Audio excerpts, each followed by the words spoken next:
Where-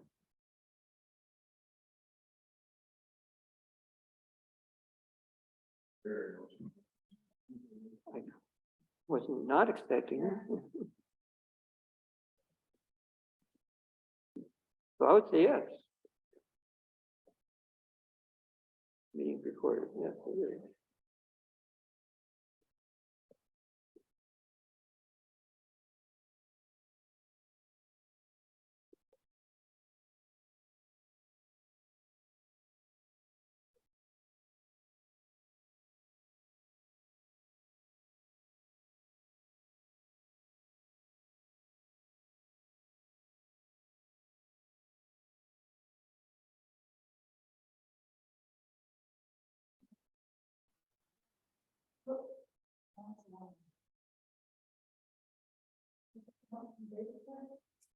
Well, it had a note.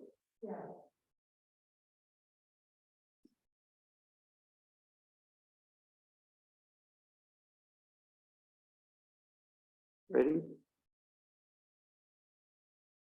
Here she comes.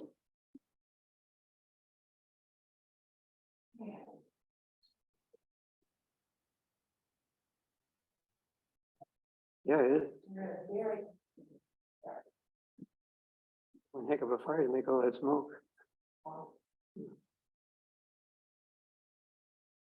So we were kind of waiting for you. So Leslie, put your mic on to. No, Leslie. So, we can call the meeting to order.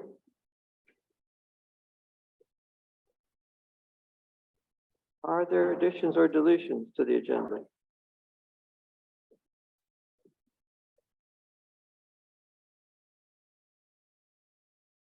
I guess we could delete 9.3. We haven't heard anything.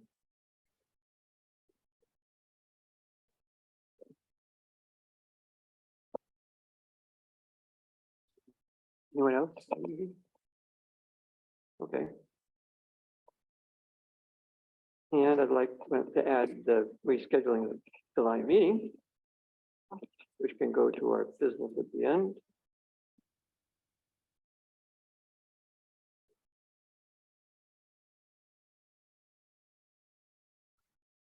Privilege of the floor.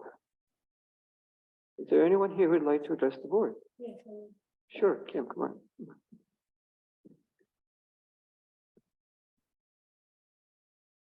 We can move that up to you, and then the button towards you is on. Should be, but it doesn't sound like it, does it? No, it's on. Okay. Hello, I'm Kim Nitchman. My husband Russ is not available to come tonight. He's at another meeting. We wanted to say something about the noise ordinance that is being considered. And this is basis of the June town news update. We're concerned because it seems that you keep saying that there are more people that are for and pro noise ordinance than against it. And yet it seems that the evidence belies that statement. In May of 2022, there were 2 online surveys. One had 112 signatures for the ordinance, and another had 186 signatures against the ordinance. And so we're concerned about that it just keeps getting pushed more and more. And so the town meeting in April, there were 70 people here, and many of them were very much outspoken against the noise ordinance. The only person that spoke who was concerned about noise issues was not pro-ordinance from what they said.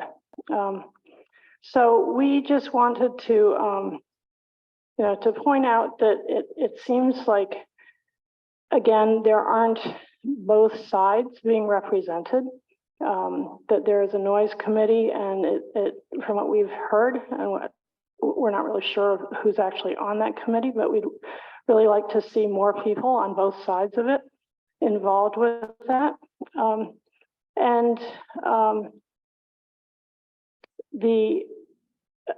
there was absolutely nothing regarding what happened or what was said during the April meeting in the town news update. It talked about some of the things regarding talking to the police, but there was no mention that there was actually a sit down face-to-face with town board members or the town board supervisor, the town supervisor, which is what was requested by several people and told by the law enforcement retiree that that would be effective. Basically, it just seems that we don't really have any reason to believe that a local ordinance would be able to be enforceable. And we have a lot of people in town that are just saying that they really don't want to have a noise ordinance. It seems like there are other ways of dealing with it. You know, one of the things that we've become aware of is that there's some issues, and I'm not sure if this is part of what you're aware of, but Buttermilk Lane has Casellas coming and picking up trash at 3 a.m. and bothering several people with the noise that they make. And I'm wondering if that's something that anybody has reached out to Casellas and talked to them, because I know that at least one of the people who's bothered was reached out to them, and it ended up that they started coming even earlier in the morning to pick up the trash, which just seems absurd. You know, having a business doing something like that, it just seems like that's something that the town should be able to get involved with. So anyway, basically, you know, we're just concerned, you know, that people keep saying that people really want to have an ordinance, and yet it just seems to me and to my husband, you know, that there's a need to really prove that statement. It was said during the April meeting that the majority of the people want a noise ordinance, and yet the majority of the people that were there did not. So anyway, thank you for letting me talk.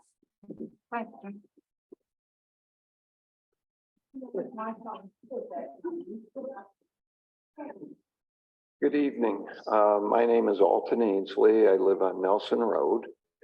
And first, I'd like to comment with regard to the noise ordinance aspect of the discussion. Living on Nelson Road, we have motorcycles, dirt bikes, loud trucks with either modified mufflers or no muffler at all that race up and down our road in excessive rates of speed and deafening noise. And with that in mind, I would strongly recommend a noise ordinance that would control some of this behavior. Most of it's from kids.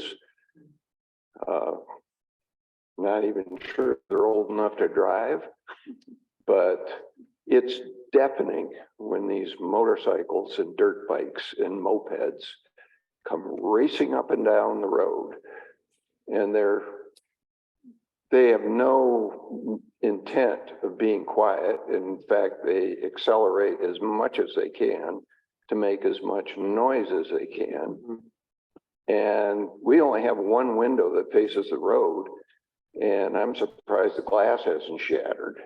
It's so noisy, but we can hear it throughout our house, even though there's only one window that faces the road. So that's my first comment. The other concern I have is a result of seeing an article in the Danby newsletter with regard to the property on Hornbrook Road near Nelson Road, where there's contemplation of perhaps changing the zoning so that this property can be developed to bring in migrants and house them on the property. Well, number one, we have no idea what kind of services are going to be provided if this were to become a real project. Nobody has seen any kind of site plan. There's been no engineering. And I would hate to see the zoning change to approve this type of project without first seeing a site plan and the types of facilities that are going to be put there. Are they going to be construction trailers? Are they going to be, storage facilities that are converted into housing? Are they going to be FEMA trailers, or is it going to be low-income housing that's actually developed and built with some quality? So I would urge the town to not approve any zoning ordinance until the rest of us can see what's going on. And you folks can approve something that's a viable project, not just something out of the air that nobody knows anything about. So those are my comments. If I could Thank you. follow up on that, I'll just point out that all of those things would happen if in fact they were to apply for a rezoning, but that hasn't happened as of yet. Yes, I'm an architect, and every project I work on has to be approved by the town board, Or the planning board. the planning board, the common council, whatever. And nothing is even addressed until I have site plans, engineering plans. Yeah, right. That I can present to whatever town board I'm working with. Right, and that would be the case here as well.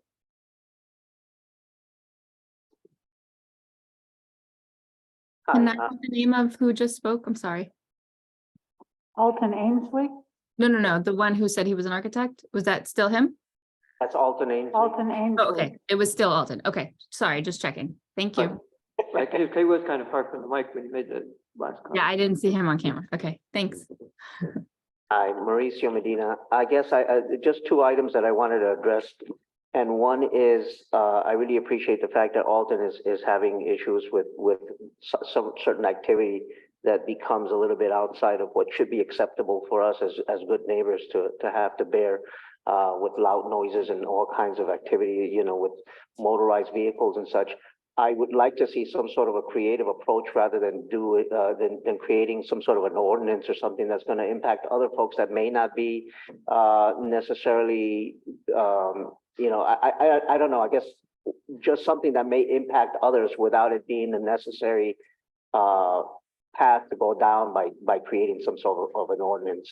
I'd like to see some alternative being proposed, and I'd like to see, more other folks coming into that discussion and giving that sense of more of opinions from both sides and getting creative to address that issue.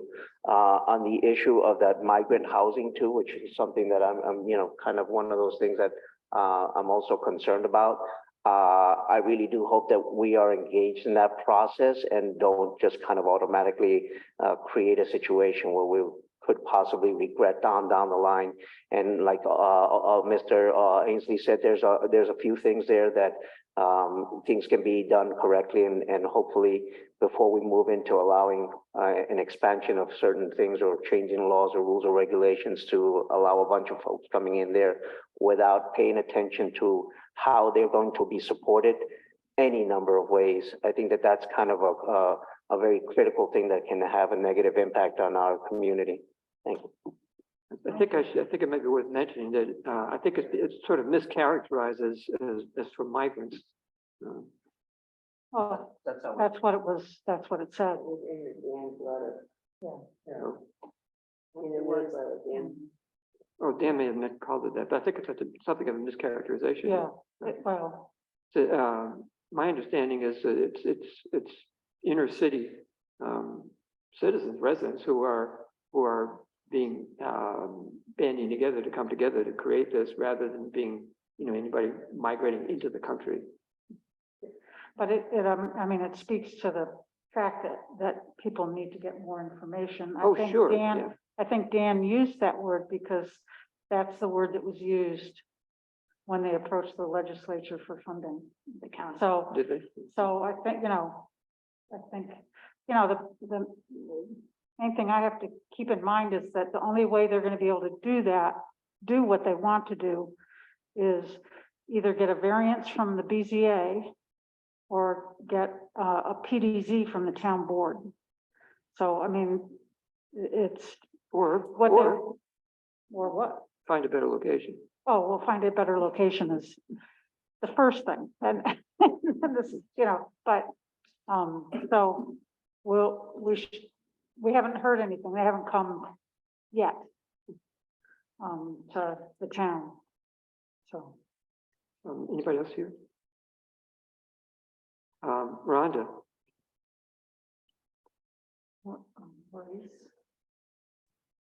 Maurice, what's your last name? Medina. Did you catch that, Jazz? Are you ready? Yep. A couple of weeks ago, someone went roaring by my house. If Mr. Ainslee wants to stop by South Danby Road, he can see exactly the same thing at my house. And hit one of my gray squirrels.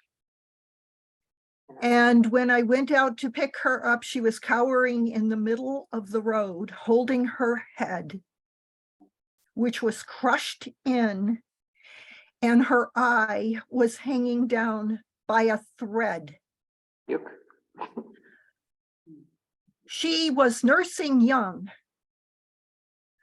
I took her up to the wildlife hospital at Cornell, and I have received a card from them, and I want to read it.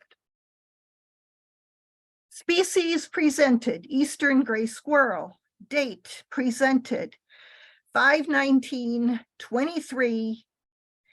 Thank you for bringing in an animal to the Janet L. Swanson Wildlife Hospital.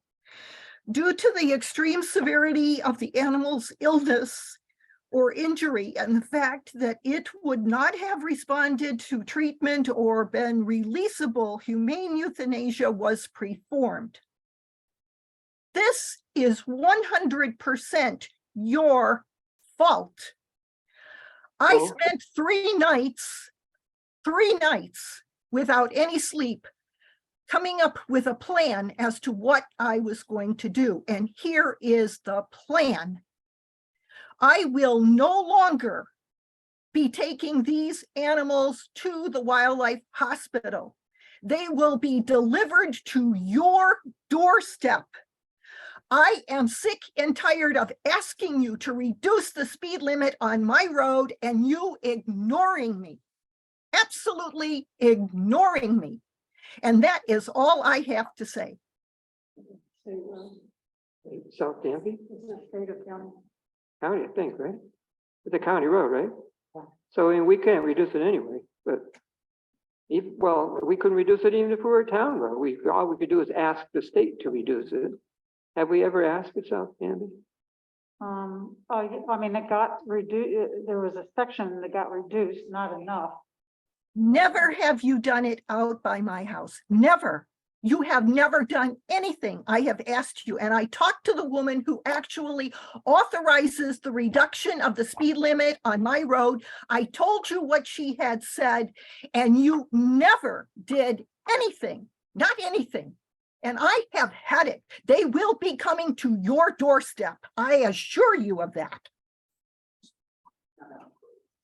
Okay. Ted, There we go. Hi, folks. I looked through the agenda and read some of the material, and I do want to speak about that for a moment. But I'd just like to add 2 cents to the discussion of what was called migrants. I don't want to be holier than thou, but just remember, all of us are immigrants. All of our families who immigrated to this country. Some, my parents came to this country, some more recent, some not as recent.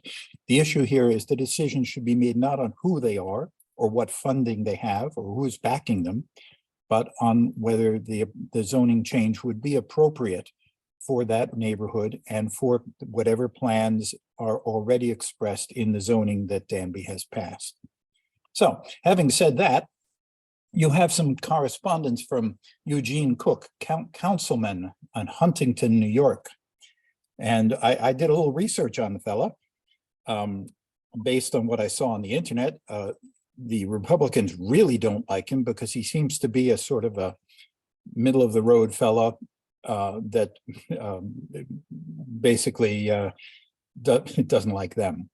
And it's not clear whether, it is clear that a lot of what he says is that he wants to improve the efficiency of government. It's not clear whether he wants to do what looks like voter roll purges based on improving efficiency of the government or the electoral process, or to remove people who aren't going to vote for him. I don't know. In any case, any action you should take should first be done on consultation with the Tompkins County Board of Elections. They do a pretty darn good job, folks. I know more about what they do than many people do. So please do talk to them. And also on the agenda, you had you brought up again the local law to implement tax abatement. I urge you once again to follow as closely as possible the recommendations made by the committee that studied this problem.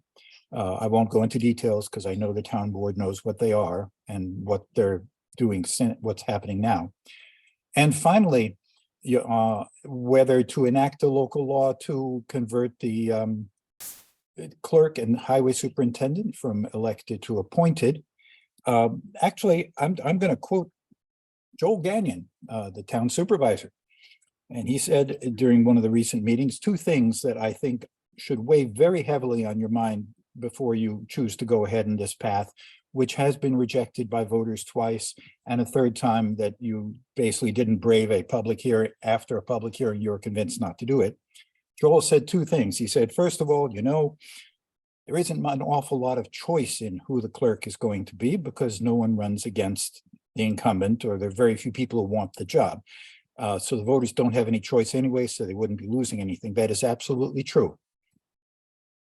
However, second thing he said is the town board, this being a representative democracy, is chosen to make decisions for the electorate, for the residents. And I'd like to remind you that in most cases, just like the clerk, there is absolutely no choice for the voters in who is going to become a town board member.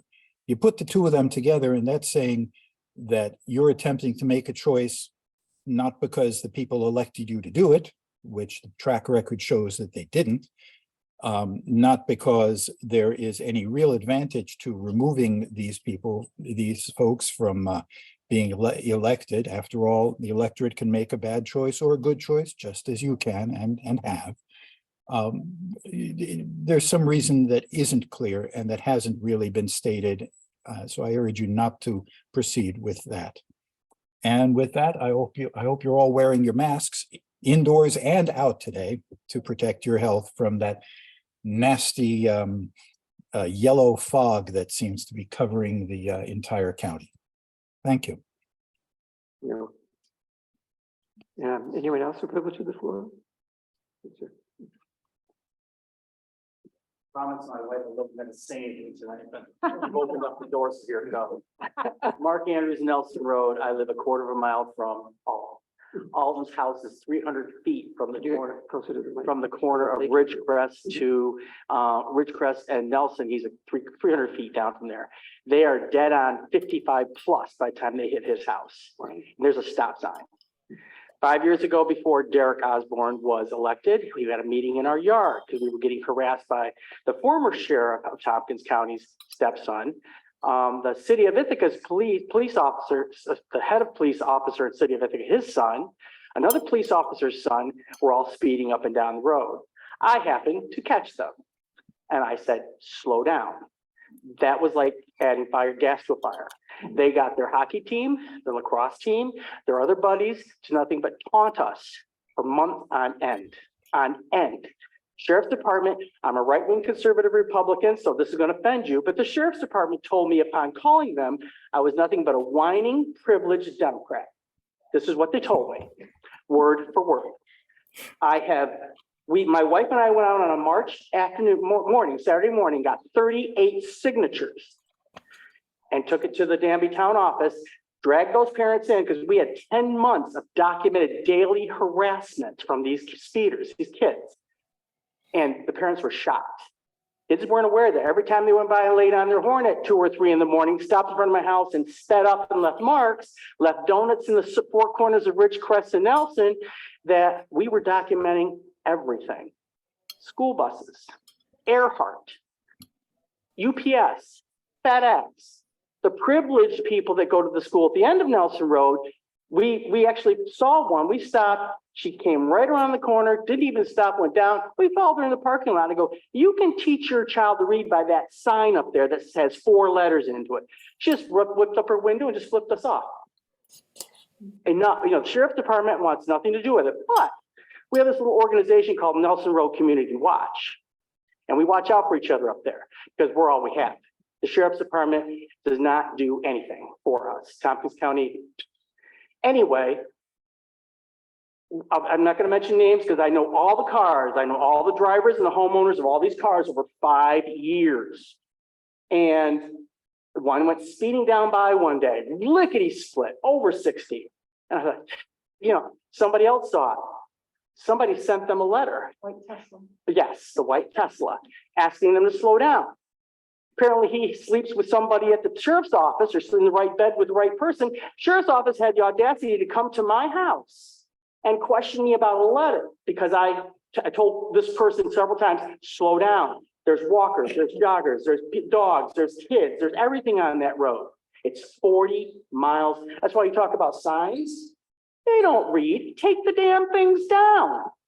My wife and I went around and de-graffitied the signs to get with rubbing alcohol to get the signs back to what they should be. I can't do it anymore. This is your job. You're the town of Danby. Deal with the sheriff's department. Talk to them. Derek Osborne sat in my yard 5 years ago and he said, the sheriff's department does not police Danby, West Danby, Newfield, Slaterville, or Caroline. They do Trumansburg, Dryden, and Ithaca and Lansing. That is it. Yeah. Right out of his mouth. And then he gets elected and they're still not policing us. Those towns have Yeah. police officers. Yeah. Enough's enough. Someone's gonna get killed. We have a U driveway. We pull out of our driveway, there is a knoll. If someone comes whipping over that knoll, construction vehicles, the town of Danby was hauling stone up Nelson Road. And they were going at a good speed. I am not afraid to call a person. If you're driving a truck with a business on it, I'm calling you if you're speeding past my house. And I called the town of Danby.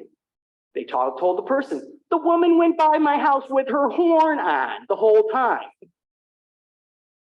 I'm not wrong. It's 40 freaking miles an hour on Nelson Road. And it's not just Nelson. I'm a realtor. I sold a house on Gunderman Road. I backed out of the driveway. There was nothing coming. Within seconds, they were on my ass. And it's common. It's everywhere. It's back road. I stopped a police officer down here at the fire department, a sheriff's department. I go, you're on the wrong road. Go back on those back roads where all the smart people are driving and speeding, because they're not gonna be caught down here on this road. They're just not gonna be done. That's all I have to say.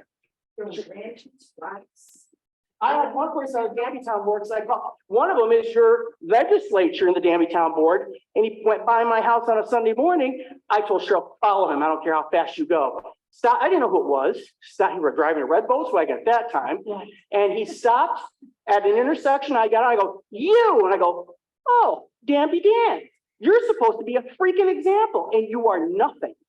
Slow down. It's 40 miles an hour. You're not privileged. I don't give a damn who you are. You're not privileged. He kept doing it. And somebody on your Danby TownBoard I talked to said that she drags logs up on the road, up on his road, to slow him down. And I'm not beneath doing that. I'll do it. Has he gotten any slower? He's taking another route. I actually told him to do that. I have no respect for that. That is not leadership. That's not leadership. That's privilege.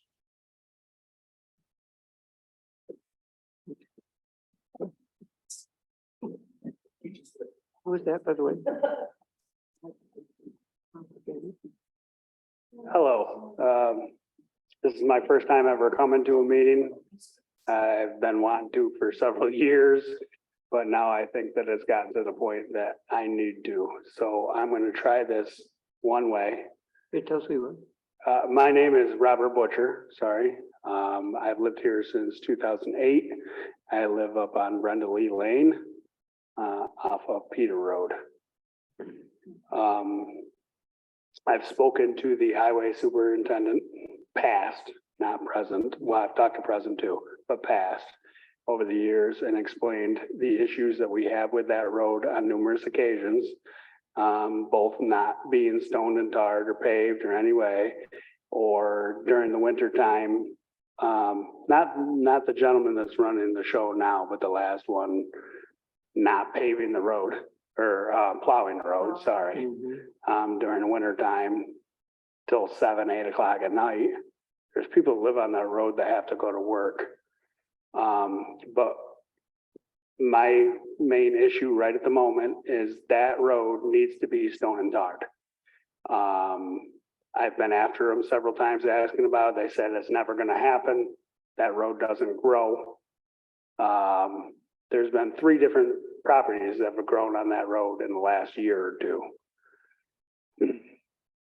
I've taken my car to the shop now and my frame is rusting out on my car.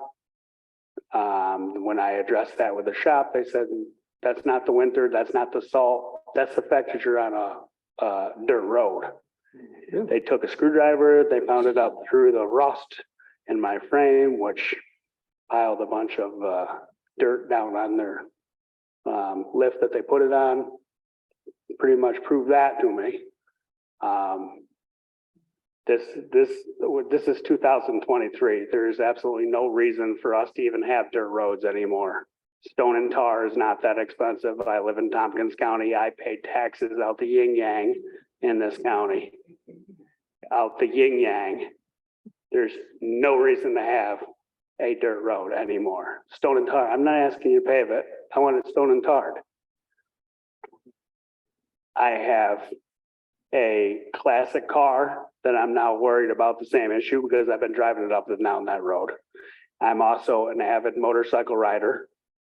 I've almost been down on that road twice on motorcycle because of loose gravel. I've come up it during the spring with a school bus coming the opposite way. It gets so bad that it gets rutted up that the ruts will pull you into the opposite lane. Something needs to be done about that road. It is absolutely ridiculous. It needs to be stone and tarred. Row Road, which Tompkins County owns less than a mile of that road. The rest is all owned by Tioga County and Candor. Row Road is all stoned, tarred. That entire side, they own more than a mile of that road, and we have not paved that. I've spoken now at this point to let me bring it back to the last highway superintendent that we had. And when I spoke to him about it, he said, I don't care. He said, you were stupid enough to live in the country, then that's what you have to do. Numerous people come down in that road. I don't know if you know that road, but it comes down at the end, comes to a left corner and then a right corner. People have gone off on the right side of that road, right straight into the trees because you can't stop yourself. It's wintertime, it's dirt, you're sliding on ice. You can't stop yourself. His exact thing, I said, are you not worried about the people that are driving down this road that are hitting trees? He said, well, you guys were stupid enough to live out in the country. I guess that's up to you. Now I've spoken to the new gentleman that is highway superintendent. I'm impressed by him so far. I don't know, but he was much more cordial. He didn't act like that. But I got the same response. That's probably not going to happen because there's not enough people to live on the road. I don't care how many people live on that road. It's 2023. I pay the same taxes as everybody else. It's time for that road to be paved. Stone and tarred, sorry, not paved. It's ridiculous that that road is dirt. In fact, Brenda Lee could be stone and tarred as well. That's like a whole 100 yards. But when I found out that that was the reason that the frame is rotting on my car, I went and talked to an attorney. And at this point in time, my next step is to bring the county or the town maintenance bills for my vehicle to be fixed. I'm not dealing with it anymore. It's costing me too much money in shocks, struts, brakes, and everything else from that dirt road ruining my car. So at this point, that's my next step if I can't get anything done. I'm hoping that by talking to you, I will get more out of what I'm getting from talking to them, because that's only one person. The other issue that I am having on that road, and I stopped and took pictures tonight, and I'd like to show you, because in my mind is complete and utter disrespect. There is a graveyard at the bottom of that road. And at the bottom of that road, that graveyard is over 100 years old. It's not mowed. No, it is now. It's not mowed at all, completely. That is utmost disrespectful to all those people in them graveyards. I don't know how that works, whether it's one of our people or if you hire that out, I'm not sure. We do, and I thought it was mowed. Absolutely, sir, that was taken today. Does that look mowed to you? That's in the graveyard? Yes, sir. That's the graveyard. You can see it's still. We're mowing the wrong Peter Road. Wait, is there another road? Is there another graveyard in Peter Road? South Danby. That's the graveyard. Yeah. And Is that not private property? Hmm? Is that not private property? Don't know. Okay, we'll look into it. Yeah. Well, I hope you'll look into it, because that's completely That's the disrespectful. graveyard that somebody took a bulldozer and bulldozed a lot of the tombstone. Well, I'm pretty sure last year, which I was gonna bring that up too, I'm pretty sure last year, whoever was doing that moved gravestones. Which is ridiculous, because I've lived there since 2008. I'm more than positive that those gravestones have been moved. That is absolutely disrespectful. It was like 20 years ago. I know. I don't think you're being. The property didn't wanted to level it off and just bulldoze. Those gravestones have been there since I've been there since 2008. Right. And they go back to 1700s, 1800s. They go way back. Nice. So that's We'll look into that. ridiculous. That's private. But, well, Well, check if it it's out. private property, please let me know, because I'll come down and do it. No. I don't care. That's Well, if it is, then it's. utmost disrespectful that I don't care if I have to go down there and mow it. That is ridiculous. I was assuming that the town was responsible for that, because who owns property from 1800s? I don't know. But that is the other one that I wanted to bring up, but I want to know what Peter Road Cemetery we're mowing, because it's Grant with the new contractor. It's big. It took him 4 or 5 hours to mow. So if he's not mowing that one, what is he mowing?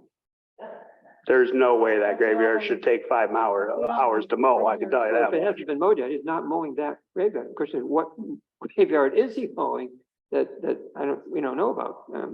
That's the only graveyard on that road. Yeah, That's the only one that's up there. That is the only one.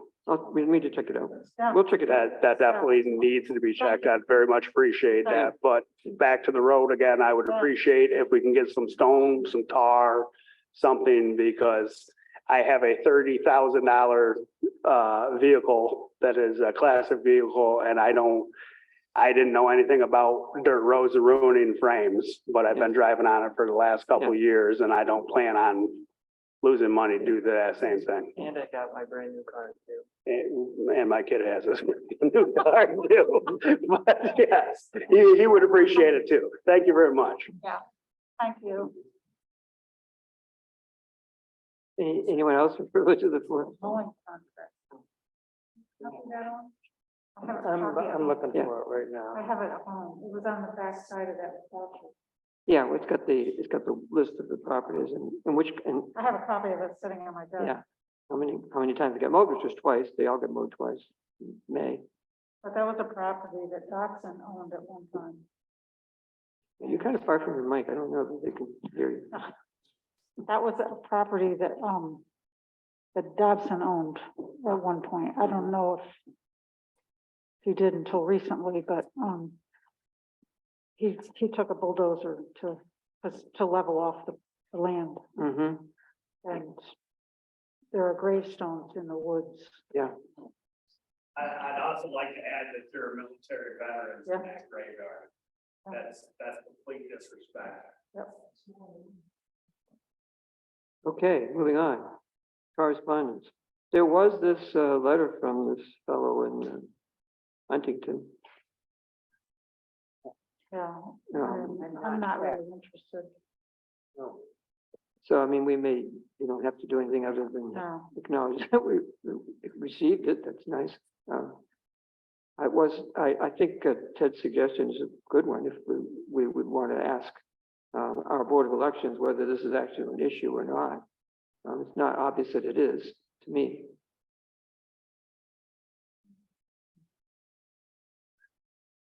Yeah, I'm personally not interested in it, but I mean, it wouldn't hurt to find out what the Board of Elections thinks of Yeah. that sort of action, asking for Mhm. ID. I can ask. Then you get into what kind of ID, some people don't have certain. Yeah, yeah, I don't know. right. And, you know, I know, you know, there are people whose, you know, kids went away to college and they're still in the voter roll. You know, Yeah. But I don't think there's any evidence of people voting like in two different places or something. You know, if they're registered one place, they're not registered someplace else. Well, that might also be something the Board of Elections might have an Yeah, idea about. If it's not a problem, why bother? The one thing to bother with, and I'm gonna go ahead and say it. One thing to bother with is this idea that privilege and disrespect words are being thrown around loosely. And I'm sorry, but I think that we, as I think some of you have mentioned, can speak to each other without accusing each other of things that are hurtful. It just doesn't bode well for what we're doing. So I, for one, have been, this is Gay Pride Month. In the past, we've had the flag out. I don't know, we haven't put that out. We have so many people, we're so divided these days that anything that we can do not to be mad at each other, different kinds of beliefs, and maybe to go after some of these problems that many of you have brought up, with a little bit of care will go a long way. I'm very upset by some of this. I'm also distressed because it isn't climate that brought the fires to Canada, but the fires in Canada are all over. I know that people still like to have bonfires. I mean, we're in a near drought. So I'm just thinking that if we can think carefully about each other in the world, we'll be a little bit better. Everything that all of you said was important. I'm glad you all came, really glad. I'm glad you brought up things that bother you. It matters to us. In spite of what some things have been going around talking about us, it simply isn't so that we don't listen. Simply isn't so.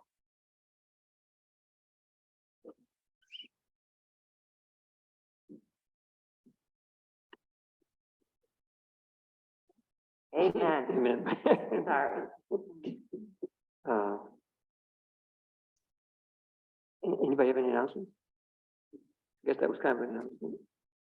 It is on the list that he's mowed years, so we need to chat with him. Yeah, because it's a big cemetery that he's mowing. Which big cemetery is he mowing?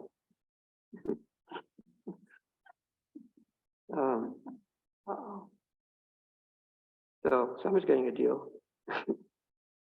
Let's see, did the clerk's report get finished, Janice? Yes, it did. And it is linked.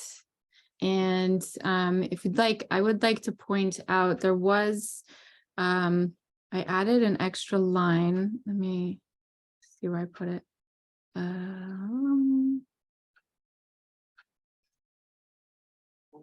I didn't see it, but that was Hang on. earlier in the day. I did. Do you want me to share it? Yeah, you could screen share it. Wouldn't take too long. So, yes. Do this. Okay. Desktop 3. Share. All right. Are you seeing the May 2023 clerk's report? Yes. Okay. Oopsie. Just want to point out. I lost my thing. Anyway, there was some errors in previous reports regarding dogs. So the number of well, I have it here. The number of licenses distributed, whether they were spayed or neutered and not spayed and neutered. So there was a difference of too much money going to the ag and markets and not enough money coming to Danby. So that's that last line on the table. You can't see, but clerk A2544 reconciliation. That's just trying to reconcile the previous mistakes from December through April. So that's all I wanted to know. Thanks for catching it. Better you than the auditors. Yes. So I'm happy to answer any other questions about any of the numbers you see up there. Looks good to me. Comment? Thanks. You're welcome. We have Steve's report too. That was linked. Yeah. Well, I understand. Any questions about that? Steve's here in case we do.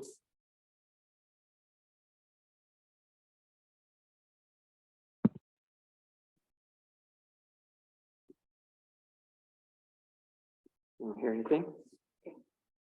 David? Hi, folks. Can you hear me okay? Yes, intelligibility is another issue, but we can hear you. All right.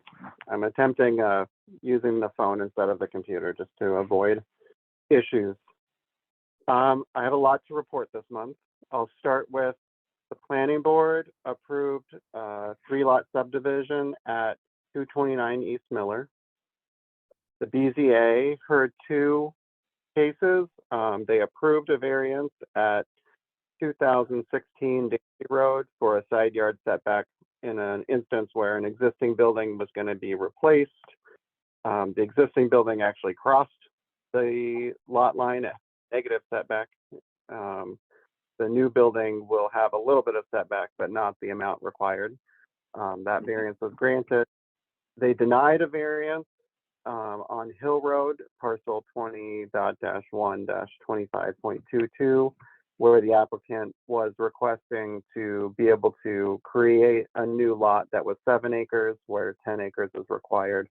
The BZA did not feel like there was a substantial reason to grant that variance, and that the hurt to the neighborhood outweighed any benefit to the applicant, which was really just to save some money on buying a smaller lot. We have no applications for this month, so I don't expect that there will be a planning board or a BZA meeting in June. We also had 2 Hamlet meetings, 2 very different Hamlet meetings, I would say. These were a chance to talk about the goals for the future of West Danby and Central Danby Hamlet neighborhoods, and in particular to inform the grant writing consultants that we have under contract, thanks to our grant from the county. The West Danby meeting was a bit rough. Things that came out of that meeting was that there was not a lot of interest in Hamlet style development, and definitely a lot of animosity towards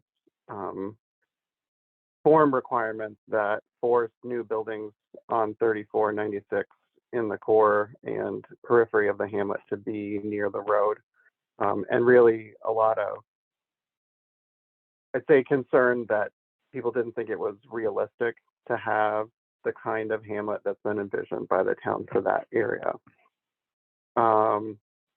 There was also a lot of upsetness expressed about the condition of Valley View Road, which again, didn't really have anything to do with what we were working on, but is feedback to give back to the town.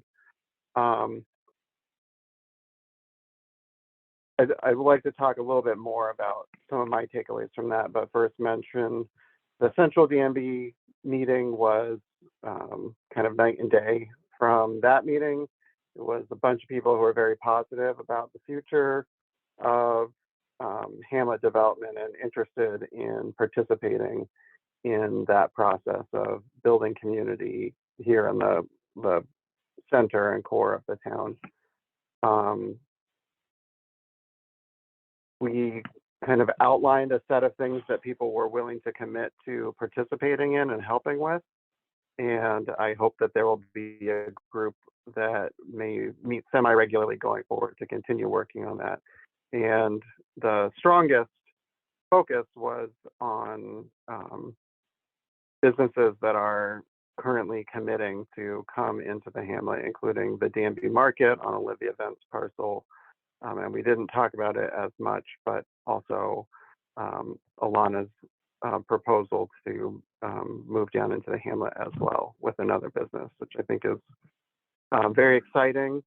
I'm hoping that our grant consultant can take some of that energy. You know, our grant has to be focused on housing, but I'm hoping we can find a way to look at housing and some of the business improvements that the community is excited about and package that into one grant that can meet the county's requirements and also some of the bigger goals that folks have, as well as just organizing people to keep working together. I would like the town board to think about and perhaps fast track and some edits to the zoning code for the hamlet. We put in a bunch of requirements for hamlet form, and I think those requirements are very good for, you know, if we had a developer coming in who's going to do a bunch of houses or a larger project, but it is so far very difficult for every small project to happen. We have a couple of things going on in Central Danby and one in West Danby, both of which have had a lot of problems conforming, or really in some ways just not wanting to conform to some of those requirements. And they might be better design guidelines that can be applied with a little more flexibility and appropriateness. So I'd like to hear back from the board, your thoughts about that. I had a kickoff meeting with our grant writing firm. And as I said, they're going to focus on finding things that would help achieve the Central D&D housing and mixed use goals. And hopefully you can get some interesting options there. We're starting meeting with the short-term rental committee tomorrow. We'll have our first meeting. The first disbursement for the community development block grant should be in our account any day now, and I'm working with Laura so that we can make sure we're getting checks out and keep eyes on when checks are coming in, because we have to get the check out 5 days after it comes in, and there's no way to do that other than just checking it all the time, which is kind of a pain. I'm also working. Excuse me, David, can I just interject? I can barely understand you. I don't know if there's anything you can do, but I'm getting about 10% of what you're saying. Do you have I'm any getting suggestions? 80%. Is it possibly the different mic? That's what he's kind of trying to do by using his phone instead of using his computer mic, which was problematic last time. It's coming in clear, really clear. On like Zoom, Zoom, yeah. on Zoom, it's coming in really clear. Just threw that out there anyway. I can try the computer and see how that goes. I think the problem is mostly in our speaker. Okay. There's nothing I can do about that, unfortunately. No. But here's something you have a question about. Feel free to ask it. let's see. I'm working on a contract with the Danby Community Park Association to implement the grant we got from the county to fund wooden elevated walkways. We're also towards the end of the hiring process for the Safe Streets for All grant that will work with 10 municipalities across Tompkins County, including the town of Danby, to study locations of accidents, close calls, and places that we know are dangerous and suggest improvements. We have really good proposals. We got 5 proposals. We've narrowed it to 3. The team is interviewing those 3 consultants this week and next week, and hopefully can get that rolling soon. And, you know, that's really a chance to address a lot of concerns and really look at what can we do to make all of our roads safer for all people, people driving, people walking, people on bikes, people taking transit, etc. Maybe you should look at traffic calming on Nelson Road. Yeah. I'm sure, you know, they will, there's a bunch of different ways of doing it. There's one of the firms uses data that your phone tracks about how fast you're going and your acceleration and deceleration, and actually maps out where people are slamming on their brakes frequently. Because it is hard to do safety analysis in low density places because there just aren't a lot of things that happen, period. So when you're trying to look for crashes that are more than randomly distributed, if you don't have a lot of crashes, it's hard to identify them. So there's a bunch of exciting, interesting ways to do that. I hope we'll get a good consultant for that. My other announcement is I'm typing with one hand these days because I broke my hand this weekend. So please bear with me if you get typos or other things like that. And you know, I'm getting a fancy screw put into my hand on Thursday. So hopefully that will be the end of that. Any other?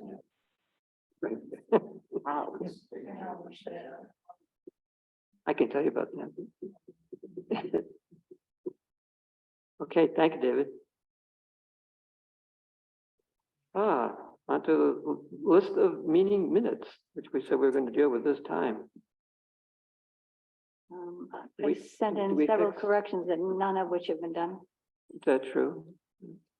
Well, the most critical one is abstaining versus being absent. Yeah, I didn't catch that. Yeah, I didn't catch it for a while. Yeah. But I did catch it eventually. I caught it because the other mistake was in yours. You were listed as yes and absent. And it's an Indian, which is making And sense. then It sounds like most people have made comments, so do we wait until the next meeting to see if changes happen? I think we should wait till the corrections are made because there's also an April 4th, 8.1 had an incomplete sentence. Oh, yeah. Kind of just up. There were, And the other thing is we don't have anything on the meeting in 424, which is a continuation of April 19th. yeah, there's no draft yet. There's no draft, there's nothing. Well, right, you can't prove what you don't have. So I did not accept any changes because given everybody's concern about drafts changing, I didn't know if I should accept those changes because otherwise I would have been wrong in making those changes before you had a chance to approve them. So that is why nothing has happened to those minutes. I have them all. I have your emails, Pat.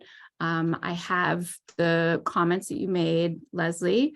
I can see them all. So I will make those changes that need to be done accordingly. And if you would like to approve them, you can approve them knowing that changes will be made, or you can continue to push this off and wait until next time. I think we should just wait until next time and that, and approve them when they're, Well, I mean, when the changes have been made. Yeah. Janice has a point. the process was that you didn't like of making changes and Yeah. having them be changed. And then, but then you don't know what you're approving, well, I think the instruction was that we would make the changes and track changes. And then we'd all see them, and if Janice was okay with them, then we would approve them. But people didn't make the changes and track changes. They submitted comments, so she has a list of them. Okay. And if she had made the changes, and I wouldn't know whether those changes got made or not, unless I Right. looked at But now all the comments are in, and she can look at them and decide to make the changes or not. And She just did. I mean, she said that she had looked at them and she was okay with them all, and she's willing to make them. Given that, why shouldn't we approve them? One of them was Well, an some of the- incomplete some of the sentence. comments- That's different. We don't even know what the rest of the sentence is. Yeah, no, I mean, some of the comments that I made was, could we have a couple words about what the person said, or, somebody mentioned it, that there was a thing in the minutes, but it didn't talk, I think Kim mentioned it, that there was nothing about what people said, just that they spoke. Nothing elaborate, but, just some major points that people brought up, during a 3-hour meeting, or 2-hour meeting, however 3 long that hours. went. It's close to 3 hours. So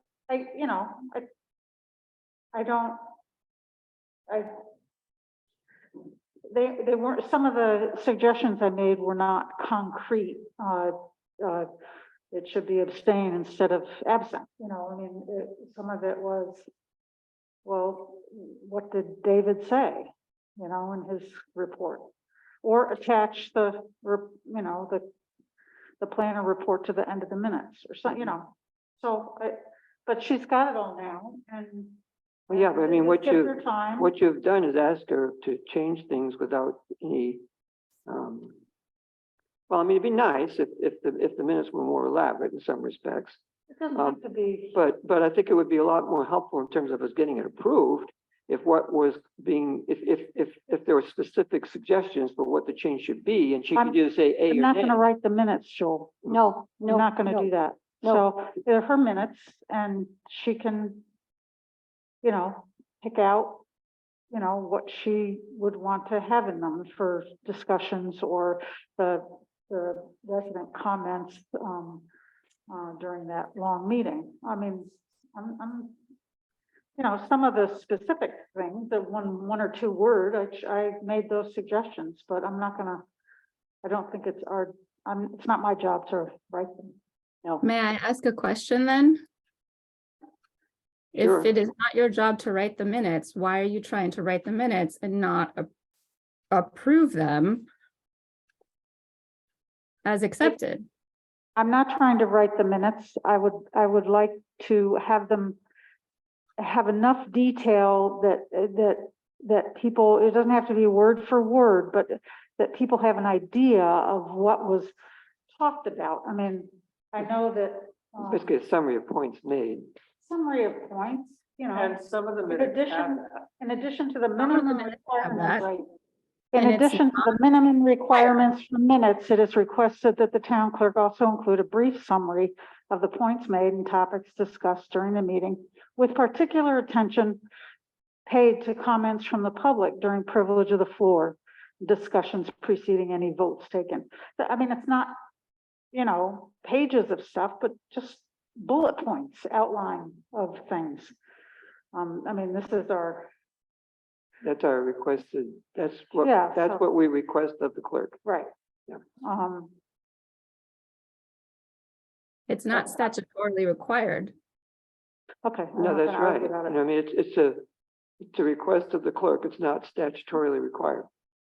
So I have done that, and I have taken into consideration some of the comments that have been made on this set of minutes. So I don't know what else I can do to ease the pain of the board in reviewing these minutes. Well, We've all made, I don't want to talk about this for a long time. We have No. other things to talk about. But I think that we've all given feedback. And I would just soon wait until a couple days before the next meeting to see what Janice has decided to change or add or subtract or whatever, and then I'm not gonna vote on potential changes, especially when I'm hearing that she doesn't want to make them. So I'm not doing it. And it I would be think the useful, people- since we had said from April through May, it would be good when we do this to have them, one meeting that's missing altogether for 24. Oh, yeah. Well. I mean, Well, there was- I thought the intent was to pick a chunk of ones that we had and get those done, It's really as an opposed idea. to filling in blanks that we didn't have. Might I make Got it. another suggestion? I mean, you could just not approve these minutes. There's still the public record. They're still posted on the website. There's still the official record that I submitted. And whether or not you agree with them, you know, it's still We the record. definitely want to make sure things that are wrong, like an incomplete sentence, shouldn't be in the minutes, and we shouldn't approve them without it. You know, And I don't think you would want it that way.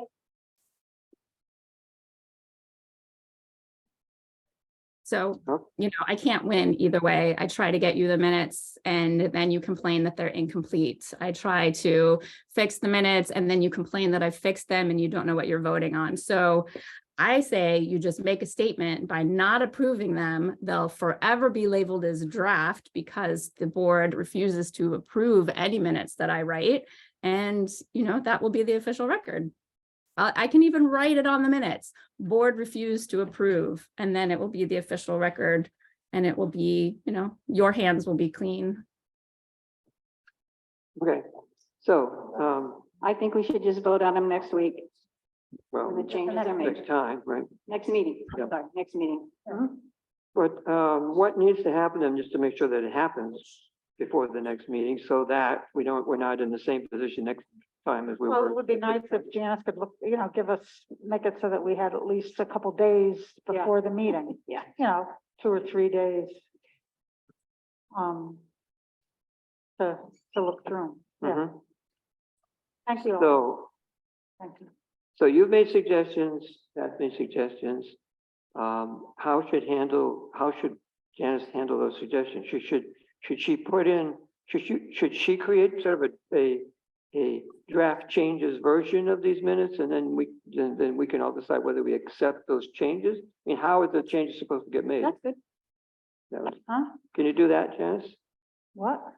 I mean, sure, I don't have that much to do in the clerk's office. It's really not busy. So I can take a shit ton of time to finagle over these minutes for a couple more weeks. Of course I can. Yeah. And you will? Do I have a choice? Yeah. I mean, you can, but can and will are two different things. And Mhm. I have comments besides. could you get closer to the mic, Steve? What's that? Could you get closer to the mic? I was just asking him a side question. Oh. I just asked him if he had a chance to make comments. I just want a resolution. Yeah. You know, so then I don't want to come up next time and say, well, it didn't play out the right way, and so we're going to postpone it again. You know, this was a subset of what was becoming a rather impressive long list of Yeah. unapproved minutes. Yeah, well, here's 5 that are, you know, I mean, technically there's 6. I did send you the May 17th meeting minutes and Steve Weissburg had said that you would review the minutes through the end of May. Yeah. Okay, Except the one that's missing. yeah, well, there's one missing, but, you know, we could approve the ones that aren't. We already said we're not. Let's move on. I mean, we went next time, Next time. whether or not the missing minutes appear, we could still deal with the other one. I don't want to meet next time and say, because we don't have the meeting minutes for April 25th. no, we're not going to deal with the other ones either, okay? No. it'd be nice to have the extra minutes, Well, yeah, but, well, maybe they'll be done by then. well, maybe they will. Can, Let's focus on these first. Okay, good. well, maybe because if you all, we have presented changes, could we add another list to do this time so that we can start moving forward a little bit? Like these are already basically looked at and the changes could be made, but we could also be getting ready for the next batch so we can get some of these done. With the idea that if changes, it's not a lot of changes, is it, Janice? It depends on how, it depends on how extensive the response is to Leslie's open-ended, like more You mean for summary the- comments is. March 22nd. You have that comment? There were a couple. I mean, there was one, there was one, I forget which meeting it was, the minutes that, the planner's report, it was great. It was like, had a list of, it wasn't even in huge detail, but it was just a bullet point list of, 6, 7 things that David talked about. And that was, that was great. And maybe the other ones wouldn't have stuck out so much if I hadn't seen that. So it just. And that's Looking- important to be part of the record. Yeah. Yeah, And And it- if somebody's turned in something in writing, like Steve or something, it can just be attached to the minutes. How long do the links work for? We could say, oh, there's a link to Steve's report in the minutes or on the agenda. Do they stay linked forever? that's a good question. And I don't know the answer. Or less. I mean, Yeah, but Janice does. it would be nice if it was just Depends on where attached to the minutes.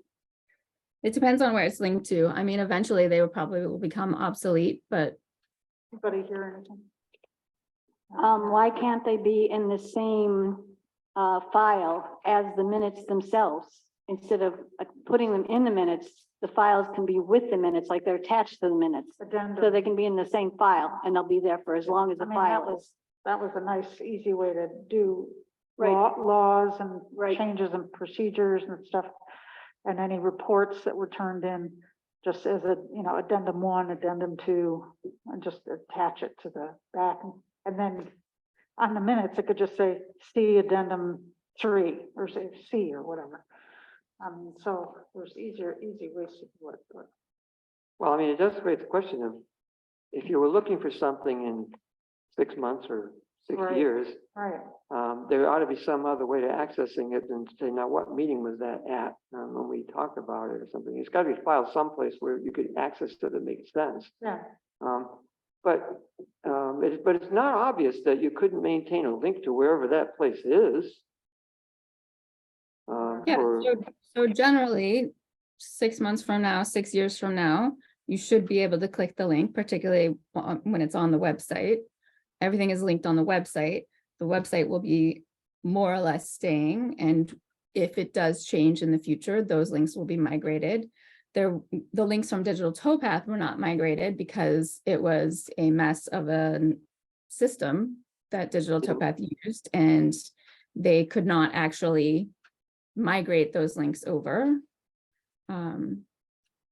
Going forward, it shouldn't be that problematic. Yeah.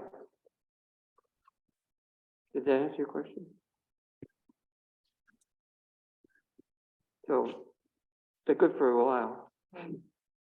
And I have done it both ways. I have done it where I have copied and pasted the clerk report, the code report from the link so that it actually shows up in the minutes. Nobody has said anything about that in the past, whether that was a good thing or a bad thing. So, Well, it's a good record, it's a good record.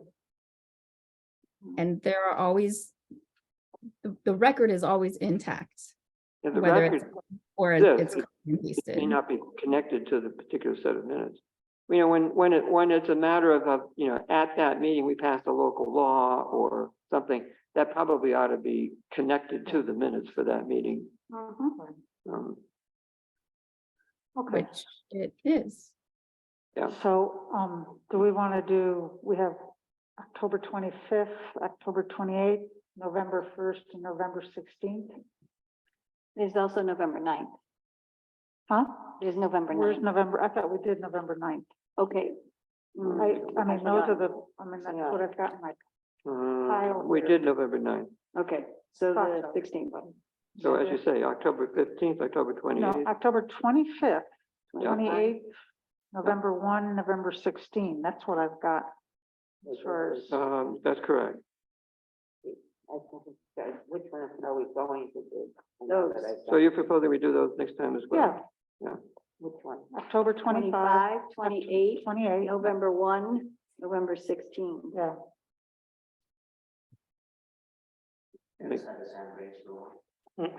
What's that? Yes, I know.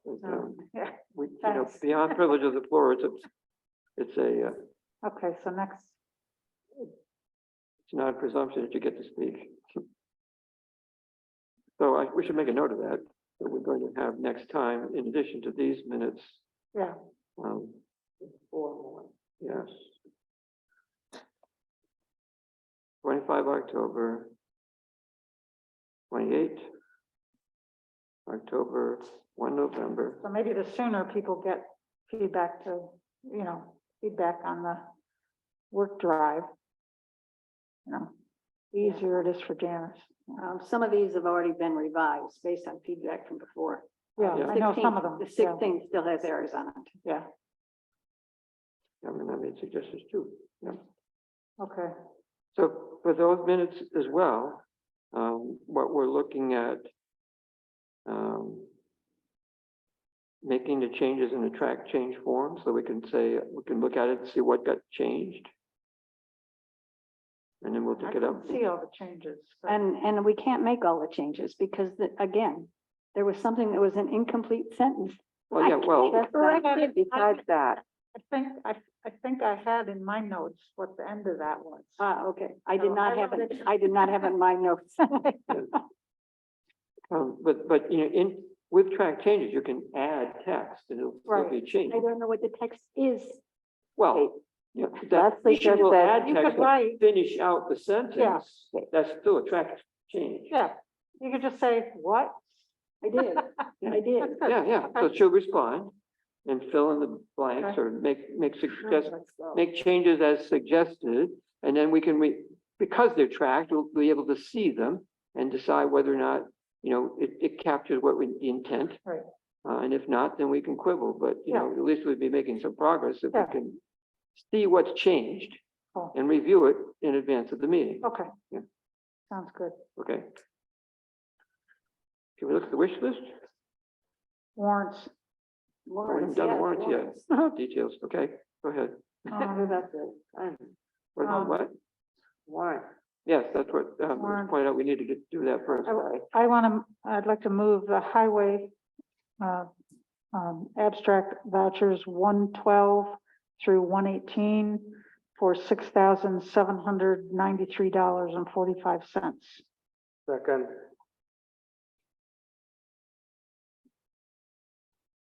Any discussion? Good? Okay, Janice? Connors, Aye. Hunter, Did you say me? Yes. Hunter, yes. I don't know what you said. I just said, I know I'm next, so yes. That should be said, not. Weissburg, Yes. Woodworth, Yes. Gagnon, Yes, I want to move the water abstract with voucher number 15 for $70. Second. good for that one too. Janice? Connors, Aye. Hunter, Yes. Weissburg, Yes. Woodworth, Yes. Gagnon, Okay, the general fund, So, well, There's the mowing. gate, or the gate. the number on the agenda is different than the number on the abstract. Are we going with the abstract? $10,408.13. That's what's on the abstract. And the, I assume we just go with that. No. No, I didn't put my eyes on it this time. Where? I'm sorry, Laura. Yeah, I'm so sorry. I didn't put my eyes on them this time. I was in highway school all day today. So Janice I'm sure Janice has retrieved any changes you've had or whatever's On on. Yeah, Romans, on so all the Romans, the highway, there was, the second Romans one was listed on the abstract as 120. It's actually 405. And the total is Yes. not 450, but And 845. I'm talking general. General. I fixed, Yes, general. so can I respond to the questions and concerns here? Because I did fix things. That was totally right. With the So right. if I, Wait a minute. One person at a time, or I haven't got a clue what's going on.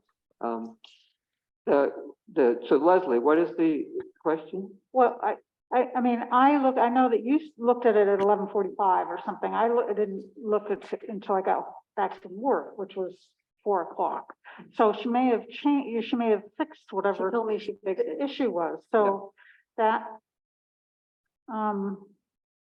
you know, it's still so on the. you are asking why there's a discrepancy between what was posted on the agenda and what the total is on the actual abstract. And I can explain that to you if you would like to know. Sure. Oh, my God. Great. So the discrepancy is because, as Pat pointed out, I had incorrectly added the two sums of the invoice for the highway department, which was the cleaning and the recycling. So those were incorrectly listed, as Pat pointed out, on the abstract. Once I changed that, it increased automatically because I have everything to sum itself on the abstract. So the correct number is what appears on the abstract, not on the agenda.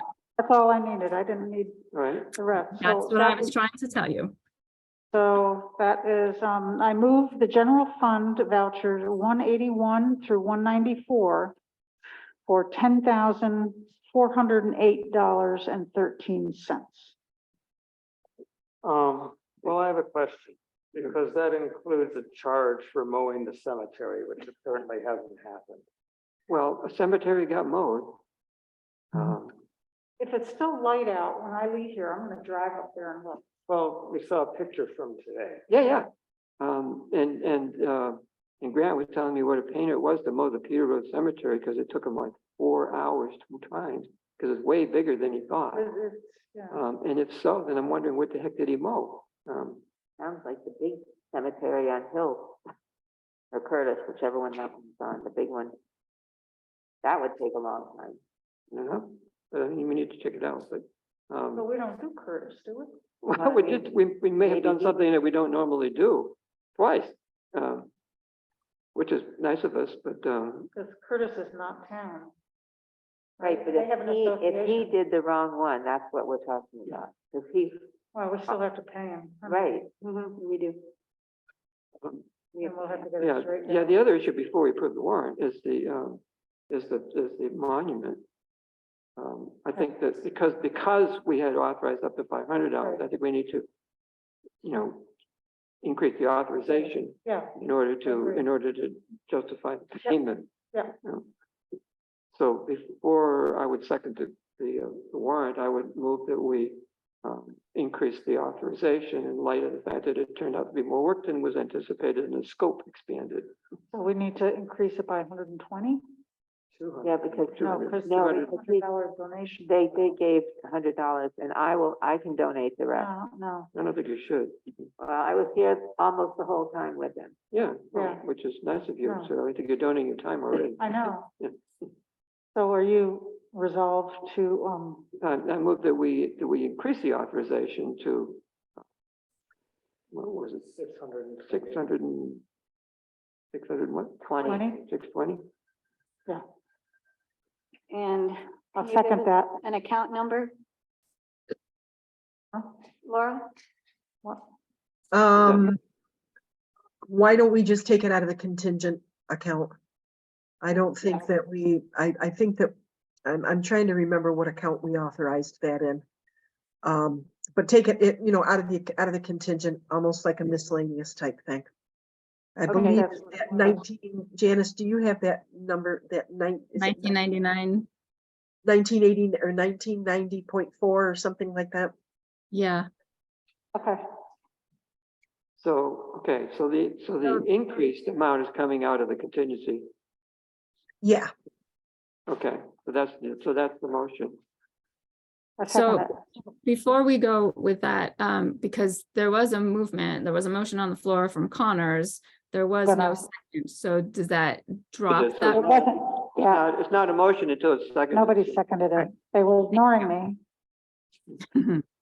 I heard you, Leslie.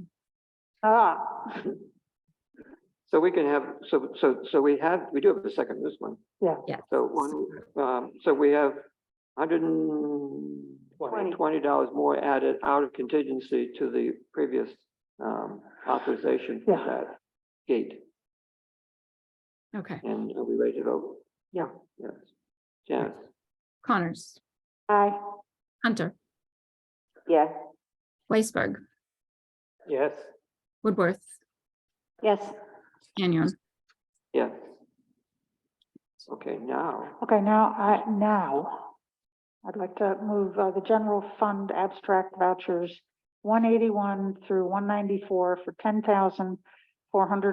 $10,408.13. well, could we just clarify next? Sorry, well, we can do that after we, if you'd like. I mean, the next step is to get clarity on which cemetery is supposed to be mowed. Which we can't do right immediately, and we need to pay the bills. We didn't get any report from the Curtis Cemetery people that they're Thank you. cemetery, Thank yeah. you for mowing our thank you for cemetery. mowing our cemetery. and I was just guessing that anyway. Well, no, that's not a bad guess. In the neighborhood, sort of. well, I agree we have to pay our bills, but the bill is for mowing that cemetery, Right. which didn't get mowed. So if I paid for a car and it came without wheels, I'd want to withhold that. Yeah. And it's possible that some other cemetery somewhere did get mowed. The contract was to mow that cemetery. So I'm just reluctant to approve funding to pay for something that we have pretty good evidence didn't occur. Or at least not. Or the cemetery is going to be, is that going to be an additional amount of money that we're going to have to approve? Well, I mean, it was certainly, if it had been included, it would have been mowed twice by now. It'll be mowed going forward, and at the, agreed upon contract price. And of course, it'll take him 3 times as long to mow it as it would have if he'd mowed it in the first place, but he can't charge more for doing it because he's got a contract. The contract's not hourly, it's per. It's per mowing. For mowing. The reality is that I've never seen the cemetery that's supposed to be mowed, so I couldn't give him clear directions as to. But my understanding was that pretty much on Peter Road, very close to the intersection with South Danby, It is. Oh, it's up the hill. which is what I told him. Barely. It's pretty obvious when you're there. Yeah. So, I mean, he almost had to be on the wrong road. Right? Yeah. But since I wasn't running around inspecting, I can't say. Is there any way you could call him? Do you have his number? Yeah. You want to call him now? What would I ask him? What did you do? Well, he mowed what we thought was the right cemetery. It's a right cemetery. He's not gonna know that right off the top of his head. We need to give him time to check. Yeah. I hope he knows if he's getting paid to do something, what he. Yeah. Well, I mean, it took him a while to find all the other ones too, but he thought he had the right one. I told him initially when he mowed the pond, he didn't do around the sign in front because he didn't know he was supposed to do that, but Right. now he knows. you know, figured out how to do the town hall and figured out the other cemetery over here. That was, you know, I told him, because I'm familiar with those and know where they were. Right. And I knew where the one on Nelson, that's sort of off. Mandeville Cemetery. Yeah, that one I knew where it was. Peterbilt, the only one I didn't really know. I've never actually been there. But my understanding, it's close to the intersection with South Danby Road. That's what I told them. So I don't know what other cemetery there is that he could be mowing. Those are the only ones on our list. How did our list get generated? I mean, I don't know why we're mowing some of these cemeteries and not other cemeteries that nobody's maintaining. They don't have associations. They were turned over to the town. Yeah, well, and Whereas even if Curtis they, Road still has an association. They mow it, they take care of it. yeah, even the ones that had associations, when the associations ran out of money, they basically. That's when they turn it over to the town. They go to the state and the state turns it over to us, I guess. Right. Yeah. That's what happened. Yeah, with but, Most of the cemeteries. yeah, but we've got cemeteries all over the place that are none of the above. You know, there's the cemetery on Bald Hill Road. There's two Bald Hill Road cemeteries in the woods nearby, and then there's one way up in the woods Right. that we're Well, not what doing are we gonna anything do- with. What are we gonna do about this? Yeah. So why are we maintaining some and not others? I don't know. Some are also on private property. That's not relevant to proving the vouchers, and we really need to do this because we're hitting on close to 2 hours. We are, huh? Yeah.